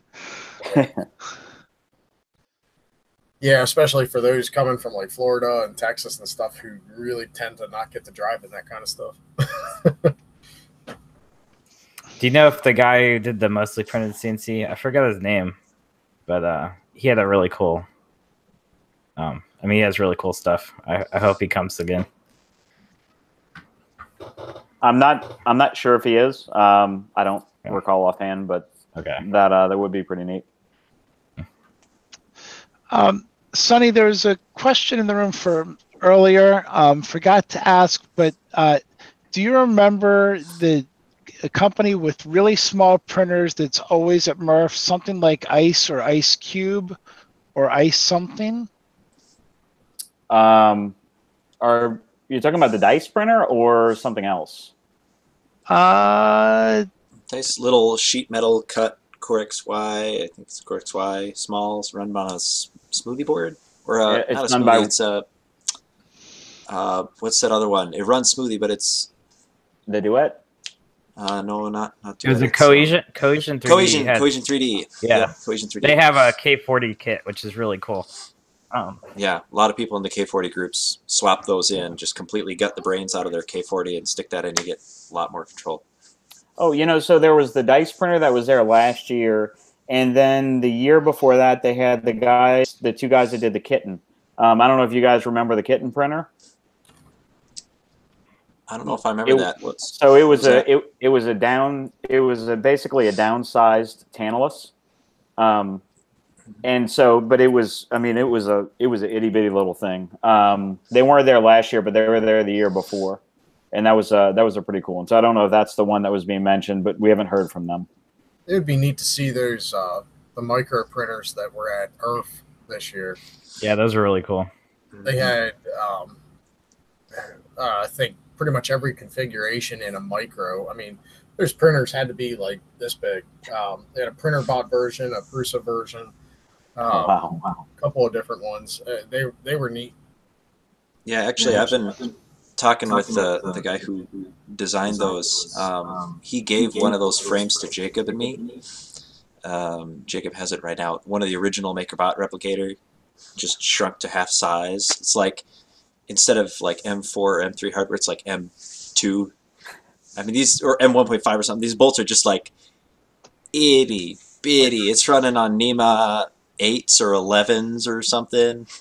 They're just 3mm wide belts. It's like crazy. But we're working on that, and hopefully that'll actually be working by the time we bring it there. We've got some surprises on how to make it all work and actually look proportionately about right. So that'll be fun. That's cool. So, you know, one thing I do want to mention that we just talked about, you know, Texas and Florida and people coming. I would say, so I travel from Memphis, Tennessee, so I make the trek too. Not quite as far as Texas, but it's a pretty good trek for me too. One of the coolest things that I get to see on the road is I've actually seen a number of people put shoe polish on their window and say, you know, Murph bound and stuff like that. And I won't say it doesn't happen often, right? It's but every time I see that, it's just really, really cool. So if folks are going, it would be awesome to see, you know, Murph stickers, something. Just the people doing the road trip to get there is really awesome to see that kind of stuff. There you go. Everybody on Twitter adds that hashtag MRRF2019 to their username if they're going. Everybody should. If you're going, get some window chalk and put Murph or bust on your window, rear window. That's right. Murph 2019 bound. Sean asked if Brooke Drum is going to be making an appearance. Do you know if he'll be at Murph this year? I don't know. He's been doing a lot of live streams. Yeah. I guess he did 2 this week. It'd be nice to see him come again. I'd put money on him showing up. I have no knowledge, no information, but I have a feeling that he'll be there. You know, that's where I met him out there. You know, at 17, he's somebody that's really of the people, likes to talk, shake hands, see what's going on. I'd be surprised if he wasn't there. Yeah. Ben Heck also came, I think, last year, and that would be a surprise too. That would be really cool to see him again. So, Sonny, it's funny, you know, it was just brought up a moment ago, these mini printers that showed up at IRF, and this is the first time I'm hearing of them. I didn't get to see them at the show. Lauren, Nick, Vicky, and I, we've all talked about how little of the show we realized we saw after we talked to other people. Give me some advice. How do you, or, you know, maybe you haven't figured this out yet, but have you gotten to a point now that you're 7 years into this that you actually get some downtime and you get to go through the show and make sure you see all the really cool stuff that you want to see? No, I haven't figured that out yet. If you figure that out, you'll have to let me know. You know, my greatest struggle is for the first 4 years of Murph, I actually brought my own printers, and I would bring 2 to 3 printers, and I would try to balance the running of the show with keeping printers running and all that. And that just became impossible. And I finally said, you know, there's no way. And I tortured my poor wife in actually helping, you know, check people in the door for a while, and with me helping her and doing shirts, that made it to where we couldn't really enjoy the show as much. And so one of the things that we did do is we've got a few folks that actually help out now, so that frees John and I up to deal with either bigger issues, or just to, you know, socialize and meet with folks and really enjoy it a little bit more. And I would say that's made a big change, just having some folks help to check people in the door, sell shirts, just so that we can experience a little bit more. But other than that, it's a struggle every year. It's been a struggle every year to actually enjoy the show too. But what's rewarding for us is that everybody enjoys it and they love it. And at the end of the day, that's what counts. Nope. Sorry, I say very, very much agree. And on the note of volunteers, if somebody's going to come out to Murph, and they want to volunteer and help you out, are you looking for additional help? Do you think you're set there? And if somebody's interested and they want to volunteer at the event, I'm gonna make the assumption they should reach out to you via the Facebook page. Yeah, absolutely. Just hit John and I up, and we will we'll definitely work with you. We're always looking for help. Okay. What's one of the hardest things about organizing Murph?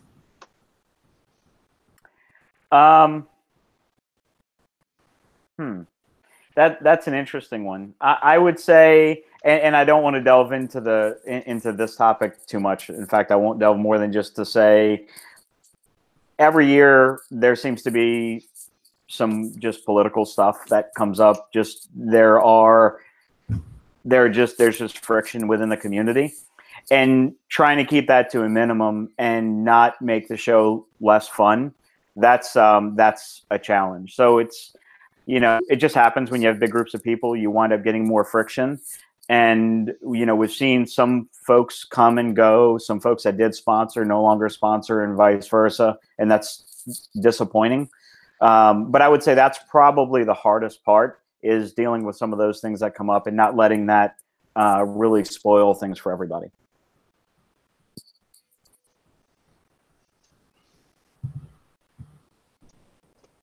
I'm just checking the chat here to see if any more questions. We are coming up on, it's just about 11:30.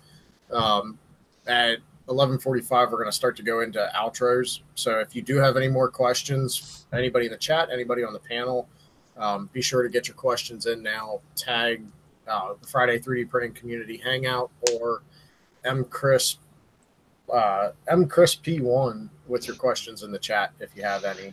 Now's your chance to get them in here before the 2-hour mark. So, Sonny, there's a question in the room. I guess it wasn't a question, but can we expect Adam Savage to show up at Murph this year? I don't think so. But I'd be tickled if he did. I would lose my mind. The Broken Nerd. It would be cool to see him. I forgot his name, but Daryl. Yeah, Daryl. He's really cool. Like, it would be. He would be definitely a guest star there. To add on to what you said, right? As you see folks that you'd like to see at Murph, right? And I'm speaking to everybody on this live stream. If you see folks that you would like to have there, talk to them, reach out to them. We're happy to have more people come out. And honestly, the more that you reach out to them and say, hey, why don't you come to Murph? Why don't you, it's this awesome thing, the more likelihood it is that we'll have some of these awesome folks come. So by all means, reach out to them, ask them. It never hurts. You never know what will happen. Oh, I had another question. We had a sale area where you could sell printers and parts. Is that going to happen again? I think so. So normally we try to do like a little swap meet type area, and to the extent that we can do that again this year, we'll absolutely do that. That's one place where it helps to have volunteers. In previous years, we had Ryan Jennings one year do it for us, and he did a great job. But I would like to do that again. I think that's a great way for the community to sort of purge parts and get new parts, and I would definitely like to see that again. Okay. We do ask, though, that if you're coming to Murph and you're bringing it, it needs to be a fully working printer. So what we don't want is a graveyard of half-finished printers. I mean, isn't that all printers? There are some that are worse than others. Okay, I see. Sonny, we've all been kind of like reminiscing about the last couple of Murphs and our favorite things. What over the 7 years of doing Murph, what is the top thing that somebody exhibited that caught your eye? Like, what would you rank up there at the very top, or a couple of things if there's not just one? There's so many. I don't even know where to begin to answer that question, to be honest with you. And I know that sounds like a cheap answer that I'm copping out, but there have been so many amazing things that we've seen over the years. it's hard to narrow it down to a few. I would say one of the things that strikes me about MRRF every year is there always seems to be little ideas where someone comes up with an idea to evolve an existing design that really makes it pretty exciting. And the one that comes to mind that I personally took advantage of was when Google came out. I guess it was I guess it was 2016 when they were out. They brought one of their D-bots out, and they had gotten these Drucker plates. I don't know if you've ever seen the Drucker plate, but if you remember the Google printers that he brought, there was a PEI infused plate that you could buy from Germany, and I'd never heard of it before. Google talked about it there, and sure enough, you can go online, you can order it. It's a thing in Europe, and I wound up using it in a custom printer that I built at home, and it's the greatest thing. It has been fantastic because you heat it up. It's got the PEI built into it. You don't have to worry about any of the coatings or any stuff on top of it. It's just been fantastic. And so there have been lots of things over the years that different people have done. That's one that strikes me that I hadn't even heard of, and I thought it was one of the neatest things. And it's made that printer that's it prints 360 by 360 by 360, so it's a fairly large format, and it made it so much easier to deal with just having that PEI infused bed. So yeah, that was a German company, I think, that has the PEI infused aluminum. Yep. Is that right? a cast tooling plate, like a ATP 5 or Mic 6 or I something think with so, with yeah. the PEI in it? Yeah, it's nice. They had tolerances on the tolerance specs on the website, because I was looking at that for that D-bot that gotta forget his name, the Google guy, but I talked to him about it because that's actually why I started building a D-bot, was because of the first Smurf, and then it's sitting in the closet right now, not built. Oh. 2 years later. Poor thing. Yeah.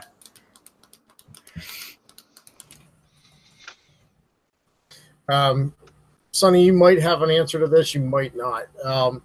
Looking at like the amount of people I know, like last year, Gecko Tech was selling build sheets, Build Tech was there wandering around. I'm not sure if they were selling anything. Filament companies were selling stuff. What if you had to throw a number at this?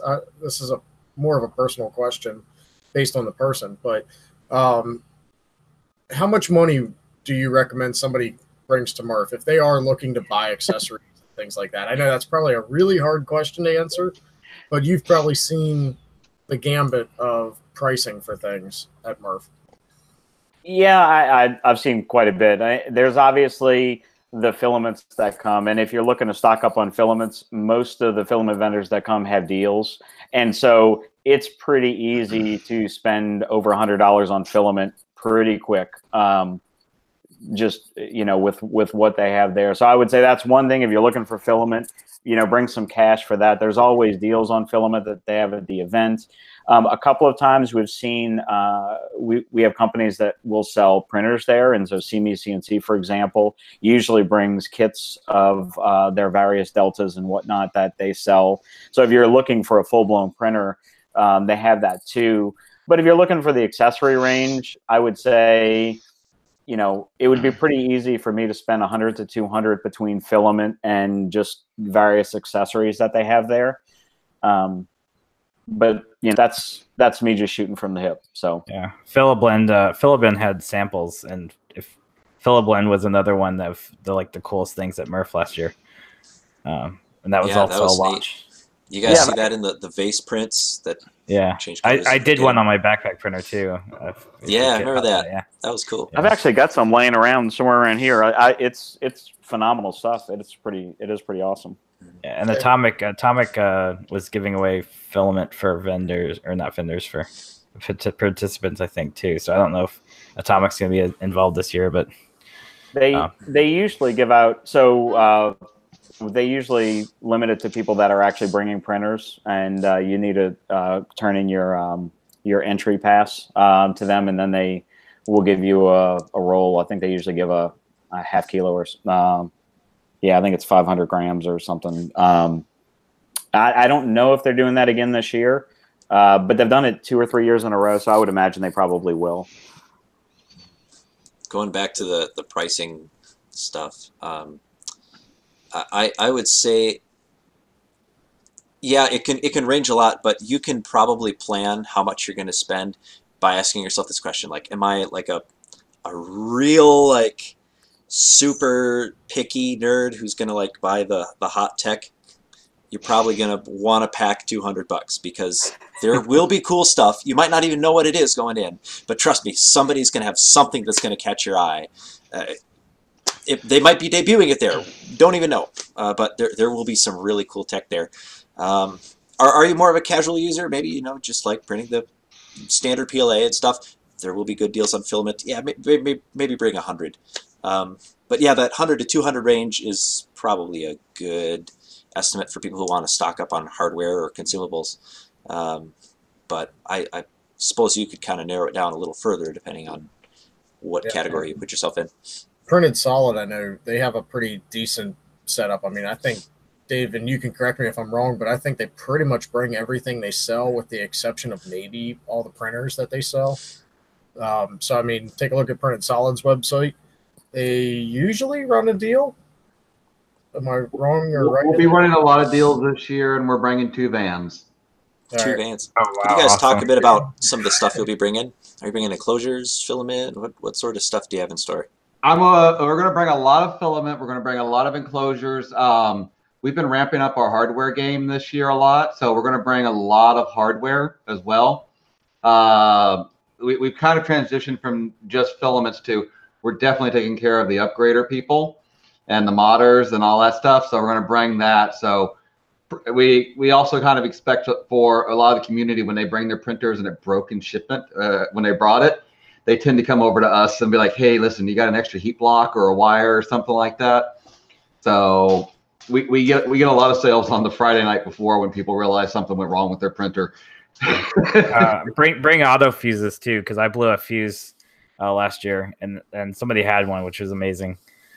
I'll bring. I got tons of those now. So okay, cool. And then really importantly too, there are ATMs throughout Goshen. I know we had no idea what to bring. We ended up hitting the ATM Saturday right about lunchtime because we just didn't have enough money with us. Yeah, Dan, how much is that servo printer you built? Like 20,000 or something? Yeah, not for sale, but if you were to want to part one out, yeah, figure 5 figures, mid 5 figures, somewhere in there. Okay, so bring about. So if you have that much cash, I mean, yeah. So Dan, are you saying if I brought 20,000, you wouldn't give me the printer? If you bought 20,000, I'd give you anything you want. Okay, I just make sure. Now, I would say the only thing I'd add to all that is that if you don't have the cash to do that, just show up and have fun, right? I mean, there's so much cool stuff that happens at MRRF. You know, you'll see lots of stuff that you might add to a list to get later, but don't let it stop you. You don't have to have that kind of cash to come and have fun at MRRF. It's really about the community and about seeing what's there and meeting people. Mm-hmm. Yeah, people will just tell you everything about the printers. You can walk up to some random guy from, you know, Arizona and just be like, hey, this is cool, what is this? And he'll spill his guts about everything and every mod he's done to this and all this, like maybe some parts he's published on Thingiverse, and you've never met before and now you're just best buds because you bonded over some printer design that you have in common. Like everybody's like that. They're so open and sharing. It's such a great community sensation there. You don't need to spend money. Yeah, the community itself is reason enough to be there. I think one of the coolest things I've walked away from any of these shows, at any and all of these shows, whether it's Maker Fairs or the Rep Rap festivals, is one thing money can't buy. You walk away with inspiration. Seeing what other people are doing, you're going home going, I want to do that. Or I can do that differently. I can do that better. You can't pay for that. And then you have a closet full of printer parts. That does happen. But yeah, sticker. The other cool phenomenon is like how everybody's kind of created their own brand, and like now we recognize other people's brands and stickers and maker coins and all that stuff is really cool. Like we've got a lot of talented people. That reminds me, I need to get printing stickers. Yeah. Yeah, and that's a big important question there, Mitch. Sonny, last year Murph went to a more I'd say it didn't. The Murph sticker didn't have the year on it. It was just a little bit more generic. Is there going to be a new Murph sticker this year, or are we going to have the same one from last year? There should be a new Murph sticker this year. We still got to work out the details, but we're on it. Cool. I like having the year. I know it's really cool because there are a number of people at Murph that will have all the stickers just lined up on their laptop or on their printer. And it's neat to have the year there too. So I think we'll get there. Good. Okay. I think you made a lot of people happy with that. At least me.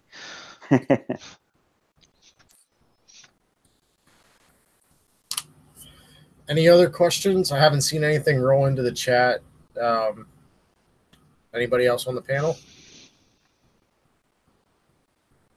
Sonny, is there anything you want to tell anybody or tell everybody about Murph? Any of the latest news or anything like that? And we can go, if you want, also just remind everybody again, for the people who have just joined into the stream, where they can get their tickets, sponsorships, exhibitors, find you guys on Facebook, Twitter, the website. Go ahead and give all that information. Sure.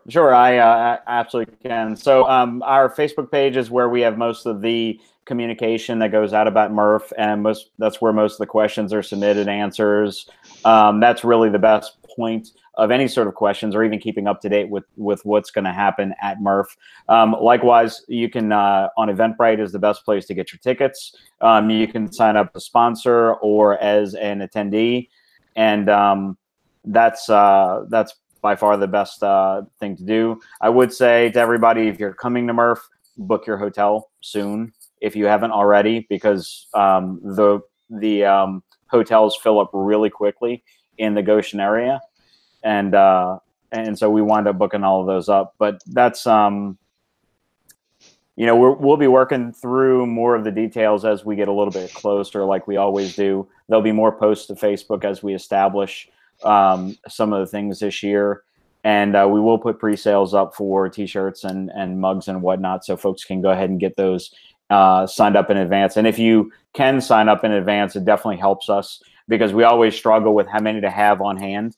It's always interesting. We've had years where we've ordered so much that I could literally open up my closet and I could show you a box of probably 50 t-shirts. And at other times we have sold out and we've had challenges because everybody's wanted one and we haven't been able to give it to them. So if you can pre-register, pre-order that stuff, please do. It just helps us out a good bit.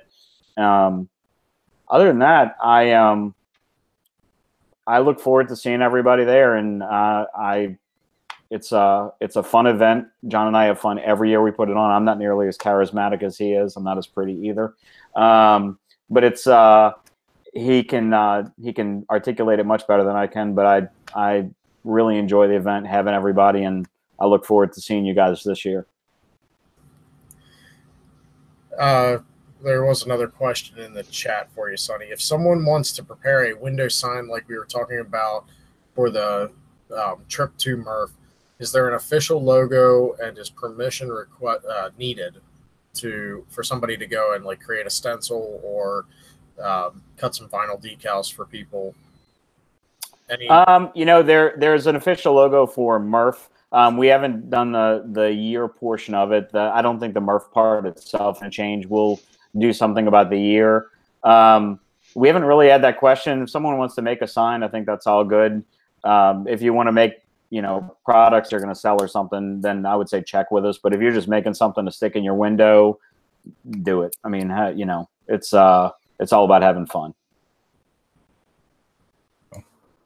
Hey, I'm gonna duck out, but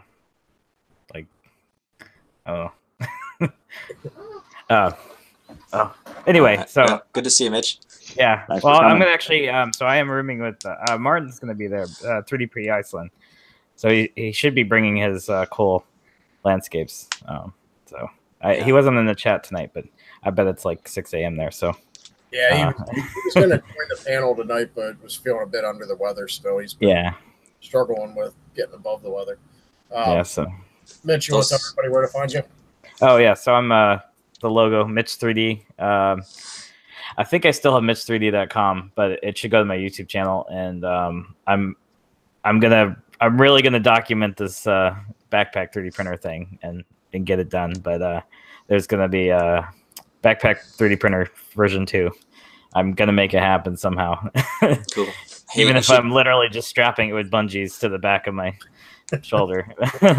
Yeah. And the you should hit me up about that. I have a couple thoughts about lightweighting and some things you might be able to do on that. And I'm curious about your power pack that goes with that too. Yeah, the battery situation is a little unique because of like taking it through the TSA and, yeah, like I don't want to have a bunch of 18650s that I made that looks really suspicious just versus duct tape just together. I mean, or a 3D printed box, it would look pretty cool, but I mean, I don't want to carry a bunch of 18650s raw unless I have some kind of battery management. So I have a couple options with that, but I'll definitely reach out to you.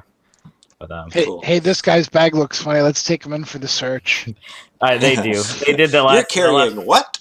The last 3 or 4 times, they know it's a lipo battery. I explain it to them. I mean, I would do the same with drill batteries too. So, but I mean, it hasn't been that bad the last couple of times. The main thing is making sure that luggage doesn't like really pad your stuff if you're traveling, because I shoved a bunch of foam in there. What the cool thing about this, the best part about MRRF is you show up and a part on your printer is broken.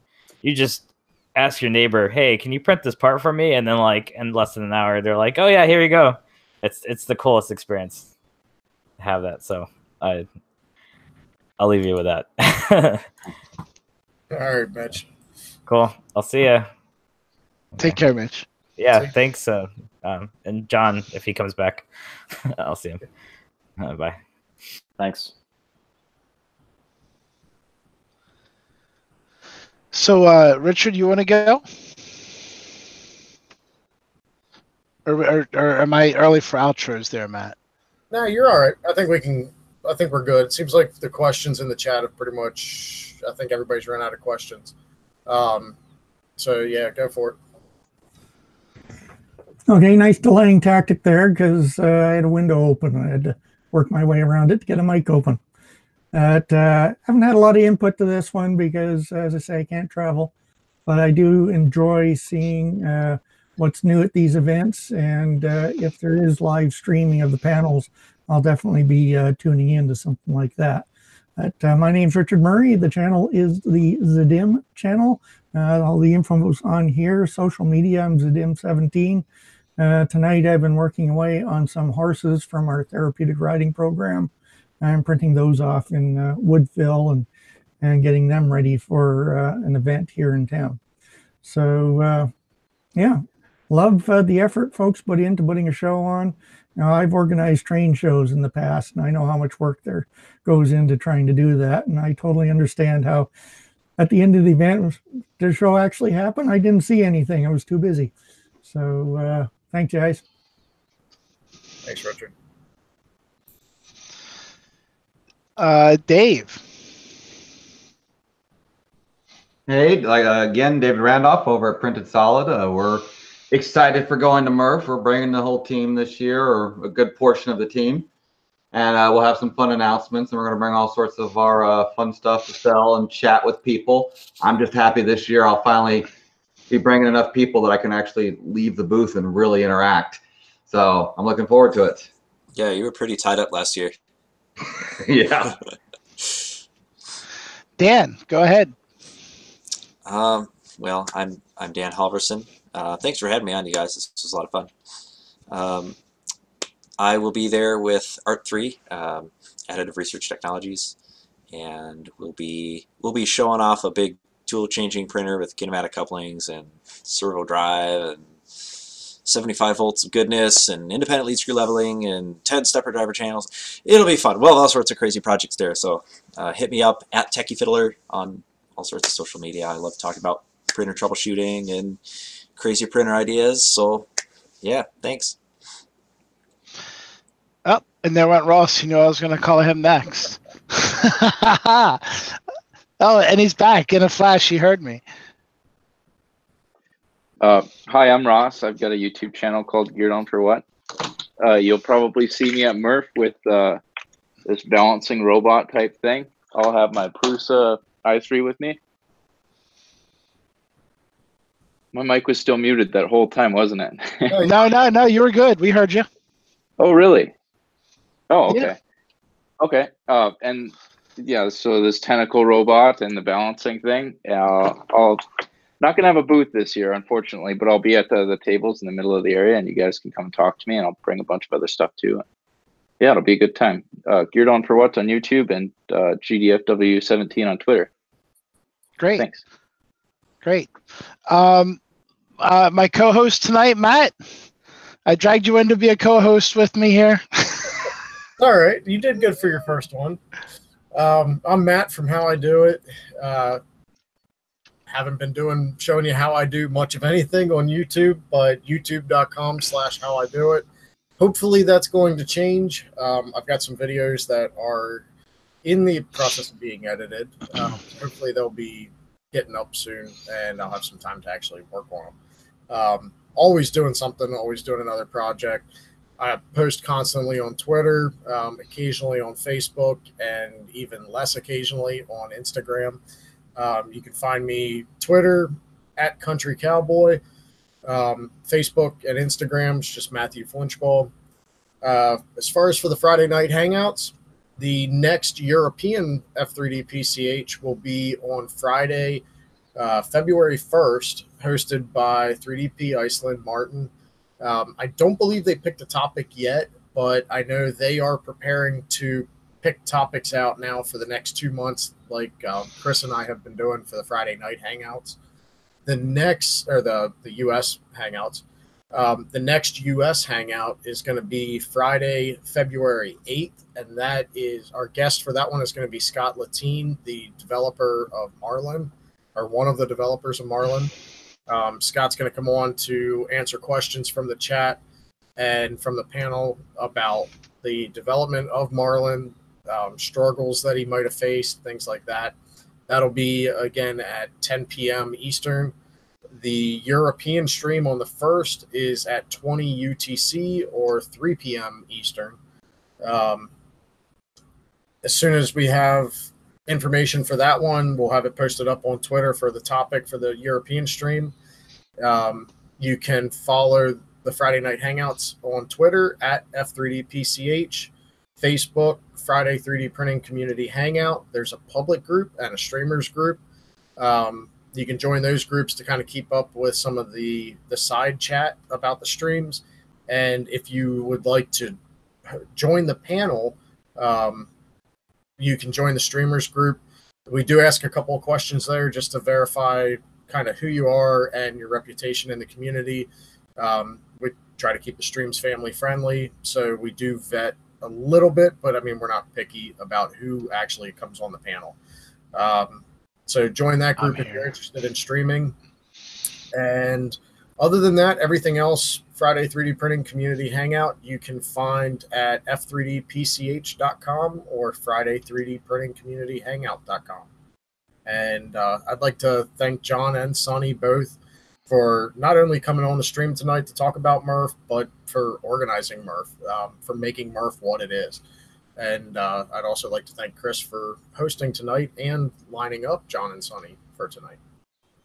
Thank you for having us. Yeah, no, so, you know, Chris here, at mcrispy1 on Twitter, IRF, co-founder, look up East Coast RepRapFest.com. Sonny, IRF really came to be because of you guys blowing our minds, a group of us when we came out there to MRRF.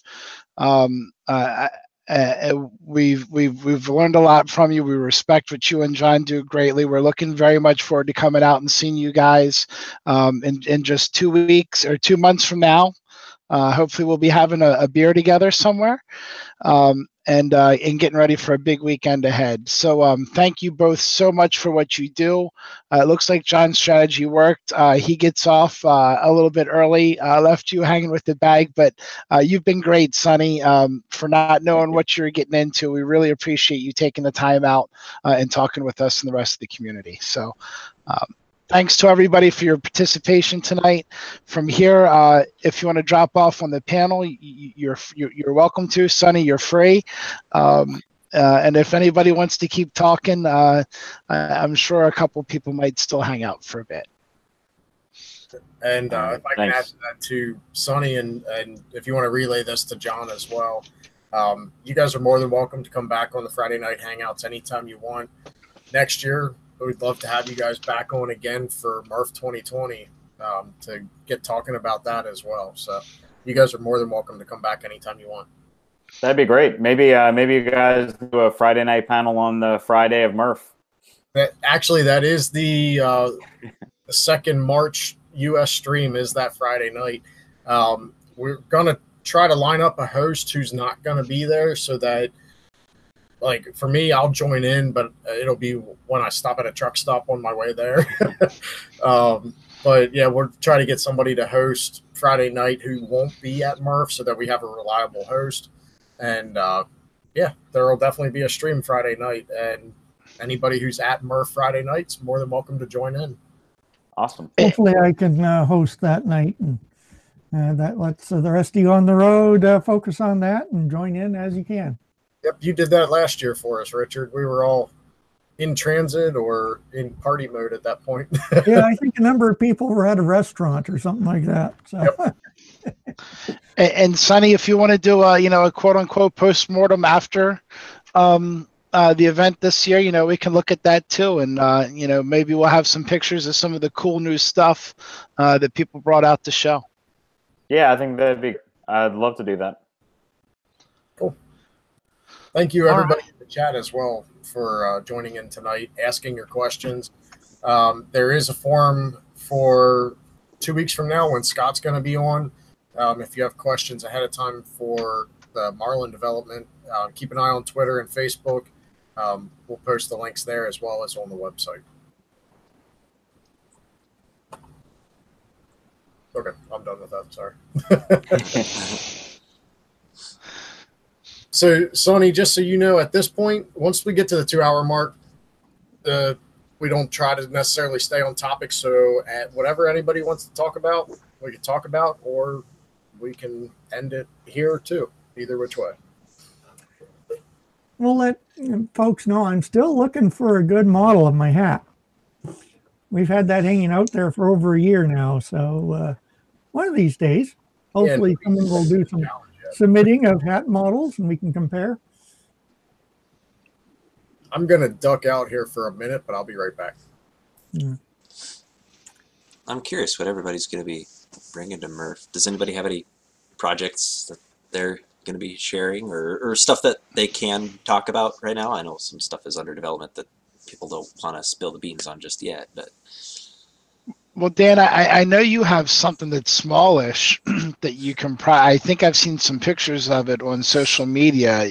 What I call it. I think the double cantilever. Is that what you're going to bring out? Yeah, I thought you were talking about something else. But yeah, I was like, how did you hear about that? No, yeah, the cantilever one, the Core XYT, that one will be coming and it'll be printing. It's printing another one of itself right now. So, hooray for rep wraps and replication and all that. It's kind of a new breed of rep wrap. So that'll be a fun project to bring. I brought some chunks of it last year. It wasn't really working yet. I brought some of it to Earth and it wasn't really working yet, but now it's actually working. So you kept meaning to have time to work on it at Earth, but you were too busy walking around checking out stuff. That's right. People had cool stuff. I couldn't sit down and work on my own printer because it's like, did you see that dude with that hot end that does that thing? Like, you see that guy with his motion system that was like this? It was like, I just couldn't find time to sit down and actually work in my own booth. There's too much cool stuff there. You're pretty caught up in those the mosquito hot ends. Yes, I love the slice hot ends. Love what they're doing. That's good thermal engineering in that stuff. I have a couple, and we're using some of those on our big one. So, And the they Mama were Jama. Yeah, the big Mama Jamma. Big Mama Jama. That's right. That's right. Yeah, I think that is one of the craziest things. How many folks scramble to get stuff ready for the event, right? And either undershoot or overshoot, just trying to build up to the event. I hear that everybody's a good got bit. a project they want to build, right? That's right. So, I think there's a pre-show project that everybody's scrambling to get ready for it, and then I think after they go to the event, then they make a lot of credit card purchases to build the next thing. I think you're right. I've done that both years. That's been exactly what happened to me. Yeah, I think you're right. Well, as soon as the show gets over, I'm all inspired, and I go back home. I'm like, oh, I got to build this now. You get so many ideas, and you see so many things. Now, when I went out for 17 for my first show, I only had one printer at that time. I had my Robo 3D R1, and I had ordered my FT5, and I actually my FT5 was delivered when I went to MRRF. It was delivered on Friday. I was on the road heading out, so when I came home on Monday, I had my FT5, and while I was there, I ran into 713 maker Matt White, and he's like, "Hey, I got this really cool ultra lightweight thing, and I've got one here, and it's blue." And I'm like, "Oh, I like it in blue." And he's like, "This isn't available on the website. This is like 5 weeks, 6 weeks of backlog, but I've got one here." And I said, "I'll take it. I'll take it." But a nice shade of blue too. Oh yeah. But you find out all those. You see that model that you want to print. You see that new filament that you want to print with. You see, like a project that Jim Scuba brings, like his animatronic tiki guy, and you just want to do all the things at once. There's not enough time and there's not enough money to do all the things that you saw. I want to say his name is maybe Country Kid. I think he's one of the employees over at CME, and he was the one that had the red and white plastic, the red and white printed guitar. That's been that's been real high on my project list ever since I got this T-shirt. Haven't gotten to the project yet, but I still want to do it. Yeah, not enough time for everything. I do think that's definitely what happens. Absolutely. Yeah, the shows are they're good for inspiration. There's not enough time when you get back. I mean, I think Amy, after she ran into is it Dave Shorey? She's been printing on fabric ever since. Scales, armor, and everything else, because he's been pushing that whole. Again, I think I saw it first last year at MRRF. He was showing off the printing on fabric, and then it was right after that it started to make the rounds. Yeah, I think that's where I first saw it too. And now people are using that in a lot of cosplay designs. Like, it started to make some outros into the cosplay community at large. Amy Double D is doing that with some like peppermint pieces. Do you see that on Instagram? They're like printed right into the mesh. Perfect, real slick solution. I mean, it makes a lot of sense to manufacture them that way. So it's kind of neat that, like, yeah, we saw that first. I don't know. Maybe it was earlier than that, but that's when I feel like it kind of started. One of the YouTube channels that I follow, Commando Designs, he does a lot of like vinyl graphic stuff, and every now and then throws a 3D printing video in, or like a cell phone mount and things like that he's designed. He took the printing on fabric and it turned it to 3D printing screen printing stencils using a mesh and spray paint. So he does the printing on fabric. That is his stencil. Then he just tapes off the rest of it, sprays right through. Now he's using really wide mesh fabric. but sprays right through it. Has a screen, basically a screen printing stencil for spray paint, which is pretty neat. It's a good idea. Yeah, totally free form, any shape you want. That's very cool. Yeah, and a lot quicker than the whole screen printing process. Yeah, it is. The makerspace in town here, where I am, has a full screen printing setup that a t-shirt company donated. Now that they don't use it anymore, but it's fun to see people go through that process. But at the same time, it's like, man, making the screens is pretty time consuming. And it's yeah, it is. You can screw it up so easily. So easily. One bad move, one flash of light, one spill of this, and it's done. So having it moved over to a 3D printer, which, as we all know, is flawless and never ever messes up, right? Makes a lot of sense. So it looks like, Sonny, you just had somebody else go ahead, reserve their ticket and table for Murph. And Cool. As we're talking about projects, 3D Medic Vince is hoping to have his litho project done in time. Awesome. Look forward to seeing it. Chris, what do you bring into Murph this year? Helmet last year. Yeah, I hate to say I don't have anything really new. That's small. The only thing I have new is, this guy behind me. But, I'm not sure if I'm going to bring the 3-foot tall tiki. Maybe I can convince Mitch to carry him around on his backpack. But I think I'm going to bring the helmet again. I think a lot of people like the Daft Punk helmet. I had a lot of fun wearing it. And in case Joe Mike wants to dance with R2, I think that's a requirement.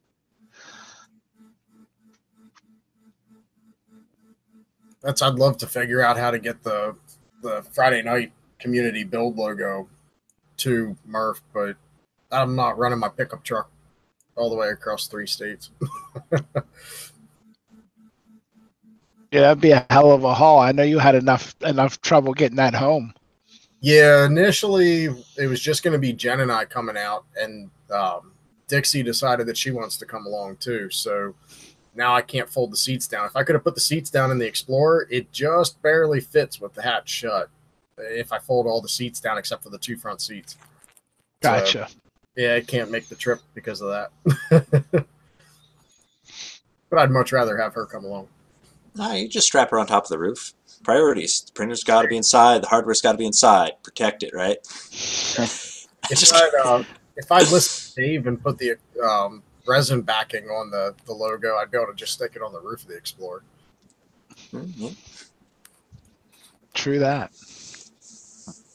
Did we talk at all about events at Murph already that I may have missed? I know last year they had the racing of the Open RC F1 cars, and then there's a group of people building an Eiffel Tower. I didn't know anything about the Eiffel Tower beforehand. I don't know who is hosting that, but is there anything like that going on this year? So we did talk a little bit about that. We don't have Daniel Noray coming this year, but we may have some sort of RC racing event. That was pretty popular last year, and it was a blast if you were there. Shrapnel was flying everywhere. It was just awesome. So I would imagine left out, so I decided to build my own, but didn't quite finish it. We probably will have some of that there, I'd imagine, but a lot of it becomes freeform as we get there. Things tend to take on a life of their own. So I don't know any other events that we'll particularly have, but I'm sure there'll be some. Okay, cool. And John Mack is pointing out in the room, and I had seen this on Twitter, but Alien 3D is doing a group build as well for Murph. And I guess if you reach out to them on their social media, you can probably get assigned. I think it's their logo kind of done really big. Yeah, 12 feet tall. Which, oh wow, that's got a round base to it. Unless the community build doesn't have the round base, that thing's going to be huge. Ooh. I don't even know how they're getting it all there.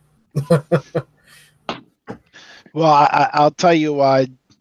Jeff Weed, who did he was the one that did the the 6-foot Rick build at 17. He said if he ever does one of those again, he's like, I'm going to print the whole thing myself.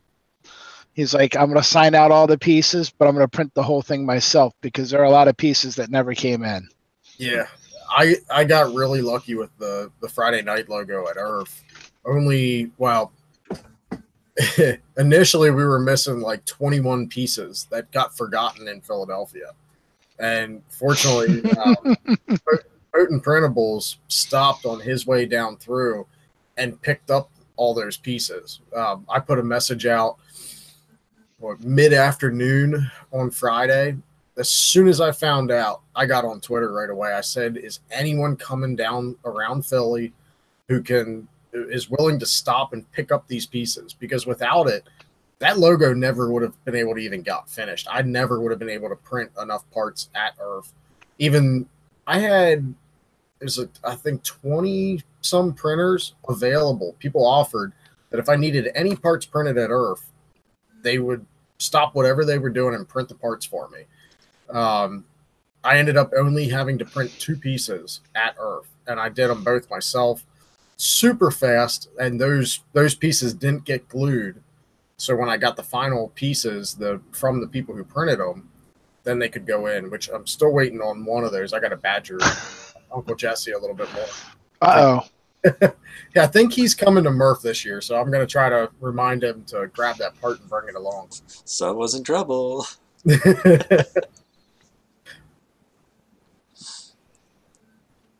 I think Potent Printables is coming. I think he is coming to Murph this year. I think there was some discussion about that. Okay. But yeah, community builds are stressful. And I'm saying that, and at the same time, too, there's been some talks about another community build for IRF, so who knows? Mm-hmm.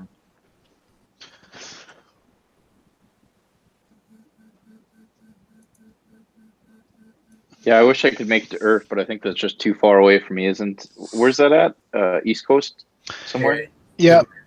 Bel Air. Bel Air. No, not Bel Air. Well, Aberdeen. Aberdeen, yeah. Okay. I'm from northern Minnesota, so that'd be quite a ways. I'd have to fly there, I think. I thought your accent sounded kind of familiar there. Yeah, almost Canadian. Almost. Yeah. Almost. Yeah. Canadian. That was funny in the Mosaic. They were doing a little teardown live stream tonight on the pallet too, and somebody on the stream had made the comment, a real Canadian, because the one guy gave him a real good boot, and apparently that got everybody laughing. Yeah, that's one thing we don't have so much in Minnesota. We don't really say a boot, but yeah, we got some of the other deep vowels. I don't know what you're talking about, Daniel. Are you from Minnesota too? Oh yeah, for sure. You betcha. Okay, cool. Cities? Down Mankato, south of the cities. Yeah. Okay, cool. Oh, look at that! Daniel turns off that accent and turns it back on at will. He's much better at it than I am.